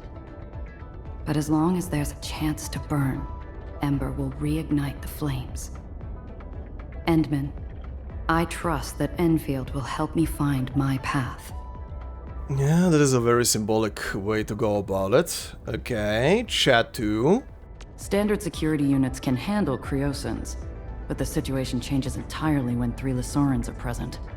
In the Oath Keepers, tactical squads like ours are tasked with swiftly disrupting enemy formations, neutralizing anchors, and preventing the emergence of more dangerous Angeloid clusters. These missions are highly risky, but we take pride in carrying them out. Chat 3. A depleted squad shall be withdrawn to the rear to recruit new soldiers, serving as a special recruitment channel for the Oath Keepers. Those who come to challenge me simply wish to join us. They hold no personal grudge against me. Of course, victory alone doesn't guarantee enlistment. Strength and skill are essential, but what truly matters is what the fight reveals about a challenger's character. Chat 4. Curious about my Guardian gun. I'm afraid I left it at the Oath Keeper's fortress. I don't really fight with ranged weapons. My gun is more like a part of who I am. Leaving it there serves as a reminder that one day, I will return. Okay, so that's the real reason why she left the gun behind. Kinda like her very own anchor back to a normal life, huh? Okay, funny and interesting. Chat 5. When I was pulled from the front lines, the commander didn't set a return date. In fact, I've heard of other veterans who got the same order. They were sent to the rear to recruit, but never returned to the fortress. Perhaps that's a respectful way of saying they were quietly retired. But I don't intend to follow that path, which is why the commander referred me to you. He believes Enfield might help me discover what I'm still lacking. I sincerely hope he's right. Yeah, that's also interesting. I wonder if we're gonna meet the guy at some point. considering that the story will definitely take us to the north at some point in the future, far off future. I wonder if we're gonna meet him. Alright, topic, Order of Steel Oath. During the First Angloy War, a coalition of elite forces was formed to push into the north. They vowed to fight to the bitter end, beginning a long, grueling war of attrition. This marked the origin of the first Oathkeepers. Actually, the commander once told me that it was you, Endman, who helped them re-establish communication with the rear. And now, here I am recounting this story to you. Feels almost surreal. Yeah, that would be very surreal. A very surreal feeling. Angloy War. Tactics and technology may give us an edge against the Angloy, but once a battle escalates into war, the loss of life becomes inevitable. When the First Angloy War ended, Anchor and Angloy activity had significantly waned. Yet, many years later, when I was serving as a soldier, the clashes on the front had already started intensifying. Perhaps the true war is only just beginning. Perhaps, yeah. Northern Defense Line. The Northern Defense Line is never a fixed boundary. Each day we fight for every inch of ground against the Angloy. When the fighting grows fiercely intense, our soldiers may even carry building materials into battle, rushing to construct new strongholds on freshly seized strategic points. We never retreat from the defense line, for we ourselves are the defense line. Damn! That's a statement. You guys up there, yeah. Anybody who is up there really is just the defense line. The one and only defense line against them. Okay, Originium Arts. Like ordinary fire, my Originium Arts can ignite materials and burn enemies. With precise control, they can even be used to disinfect wounds and regulate body temperature. These techniques may prove useful in battle, but they are no substitute for real medical arts. It's always best to evacuate the wounded and get them proper treatment ASAP. Yeah, pretty much cauterize wounds. Civilization Band. Even at the height of battle, the supply of erypathy suppressant to the front was never interrupted. As an infected, I fully understand how crucial that is. It's hard to imagine how people lived during the Age of Terra. Originium-induced catastrophes never transpire here, and the infected are no longer persecuted on a large scale. Perhaps this is proof that we've come a long way. 150 plus years later, yeah. You guys have definitely come a long way. You guys have definitely come a long way, Jesus Christ. Alright, resource collection detected 1. Useful resources located. Prepare for salvage. Number 2. High-value object identified. Requesting approval for retrieval. Unexplored area detected. Unusual signals detected ahead. Not matching known anchor patterns. Shall we investigate? Powerful enemy discovered. High threat hostile detected. Stay alert. Mining 1. Always resupply when you can. You don't want to run short at critical moments. Mining 2. Collecting minerals? Allow me to assist. Opening a crate. Hope it's useful. Acquiring ore line. Are we collecting this? Understood. I'll keep an eye out. Huh, interesting. She doesn't really have anything specific to say about those things. Funny. Eliminating the blight. Now these filthy obstacles no longer hinder our advance. Rest? Rest is complete. Let's proceed with the mission. Tactical use 1. Preparing tactical support. Use 2. All set. Back to the fight. Danger warning. Brace for impact! The volume went down so low. but the shot was so much stronger. Good God, someone was dealing with balancing there. With the simplest way of balancing a sound, just lower it by like -20. Injured. I'll hold to the end. 0 HP. The crusade cannot end here. Team encouragement 1. Outstanding performance. Encouragement 2. Exemplary combat maneuver. Encouragement response 1. Everyone has earned their share of glory. Response 2. It's all thanks to our solid teamwork. Combat begins. Bring it on. You're fighting me. Begins 2. Roger. Engaging the enemy. Combat victory 1. A well-deserved victory. Victory 2. We fought with both courage and prudence.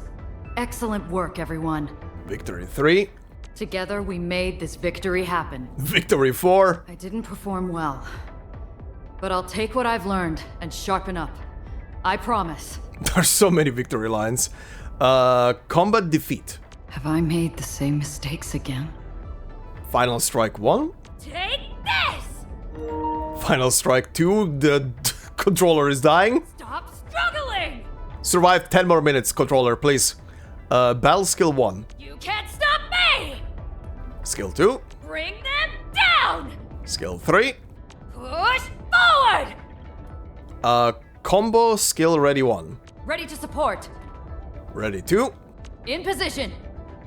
Combo casting 1. Not on my watch! Casting 2. Face your end! Finisher 1. Shattered now! Finisher 2. Pathetic! Pathetic! Ultimate 1. Fire of the Oathkeeper! Ultimate 2. I shall be the Avatar of Radiance! Ultimate 3. Pick, looks, target! Wait, what? Pick, looks, target! Oh, is she saying it in Latin? Ah, interesting. Very interesting. I think I've heard I say this before, but I never clocked that she's saying something in Latin. I did use her on one team for a bit. At this point, it's a couple of months ago, like 2 months ago. But I never clocked that she's saying a full line in Latin, if that was Latin. Pick, looks, target! Yeah, that kind of sounds like Latin. Alright. Alright, but anyway, this is then where we're gonna properly run out this episode. Okay. Main story 1.1 is complete. Very sad for the kitty punk. But what can you do, I guess? What can you do, I guess? Well, that went to shit very quick. Oof. Well, I guess I don't know what I'm gonna tackle specifically in the next episode, but there's a couple of side stories that I'm probably gonna be beginning with before touching on the main story again. So we'll see if I even begin the next main story again in the next episode. But yeah, poor Tang Tang. But yeah, her eye thing is very interesting. I don't know what that was about, or if we're gonna get more answers as we're gonna progress with the story. But yeah, I was really under the impression, the way they were describing the past and everything, that she lost her eye, but her eye was fine. So that's interesting. Was the eye patch there just for show at the end? That there was that weird glow in her eye that was happening. Maybe she has a Originium prosthetic eye or something like that. Maybe? I don't know. I don't know. It's weird. I don't know if the main story is gonna go into that detail or if there's a thing that exists in her file. I sadly don't have her, so I can't check on that. But we'll see where the story is gonna take us, because that really caught my attention, because that was very weird. It was kind of like the weirdest thing that happened at any given point during that whole segment. Very curious.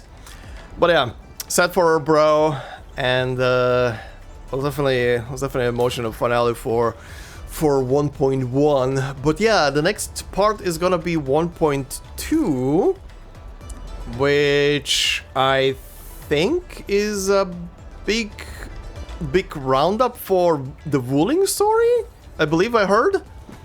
Because right now we're in 1.3, right? I'm not misremember. Yeah, right now we're in 1.3. Well, I'm catching up slowly with the main story. you can say I'm finally slowly catching up with the main story. Yeah, we'll see how this continues. Arashir is definitely interesting.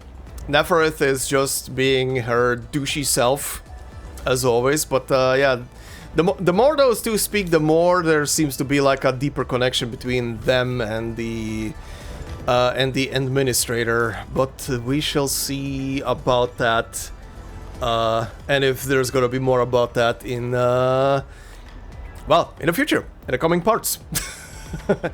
But until then, well, see, and we have a lot more side story and a lot more extra stuff to tackle. So yeah, anyway, thank you guys very much for watching. As always, if you enjoyed this part, please consider leaving a like, it will help a lot. If you're new to the channel, consider subscribing. And if you want to support me more directly, memberships are open on the channel. Like I always say, no video will be behind a membership, it's purely there for support, so thank you. Thank you very much to all the members already doing so, much appreciated. And I hope you all have a fantastic day wherever you are, and I will see you in the next part. Until then, bye-bye.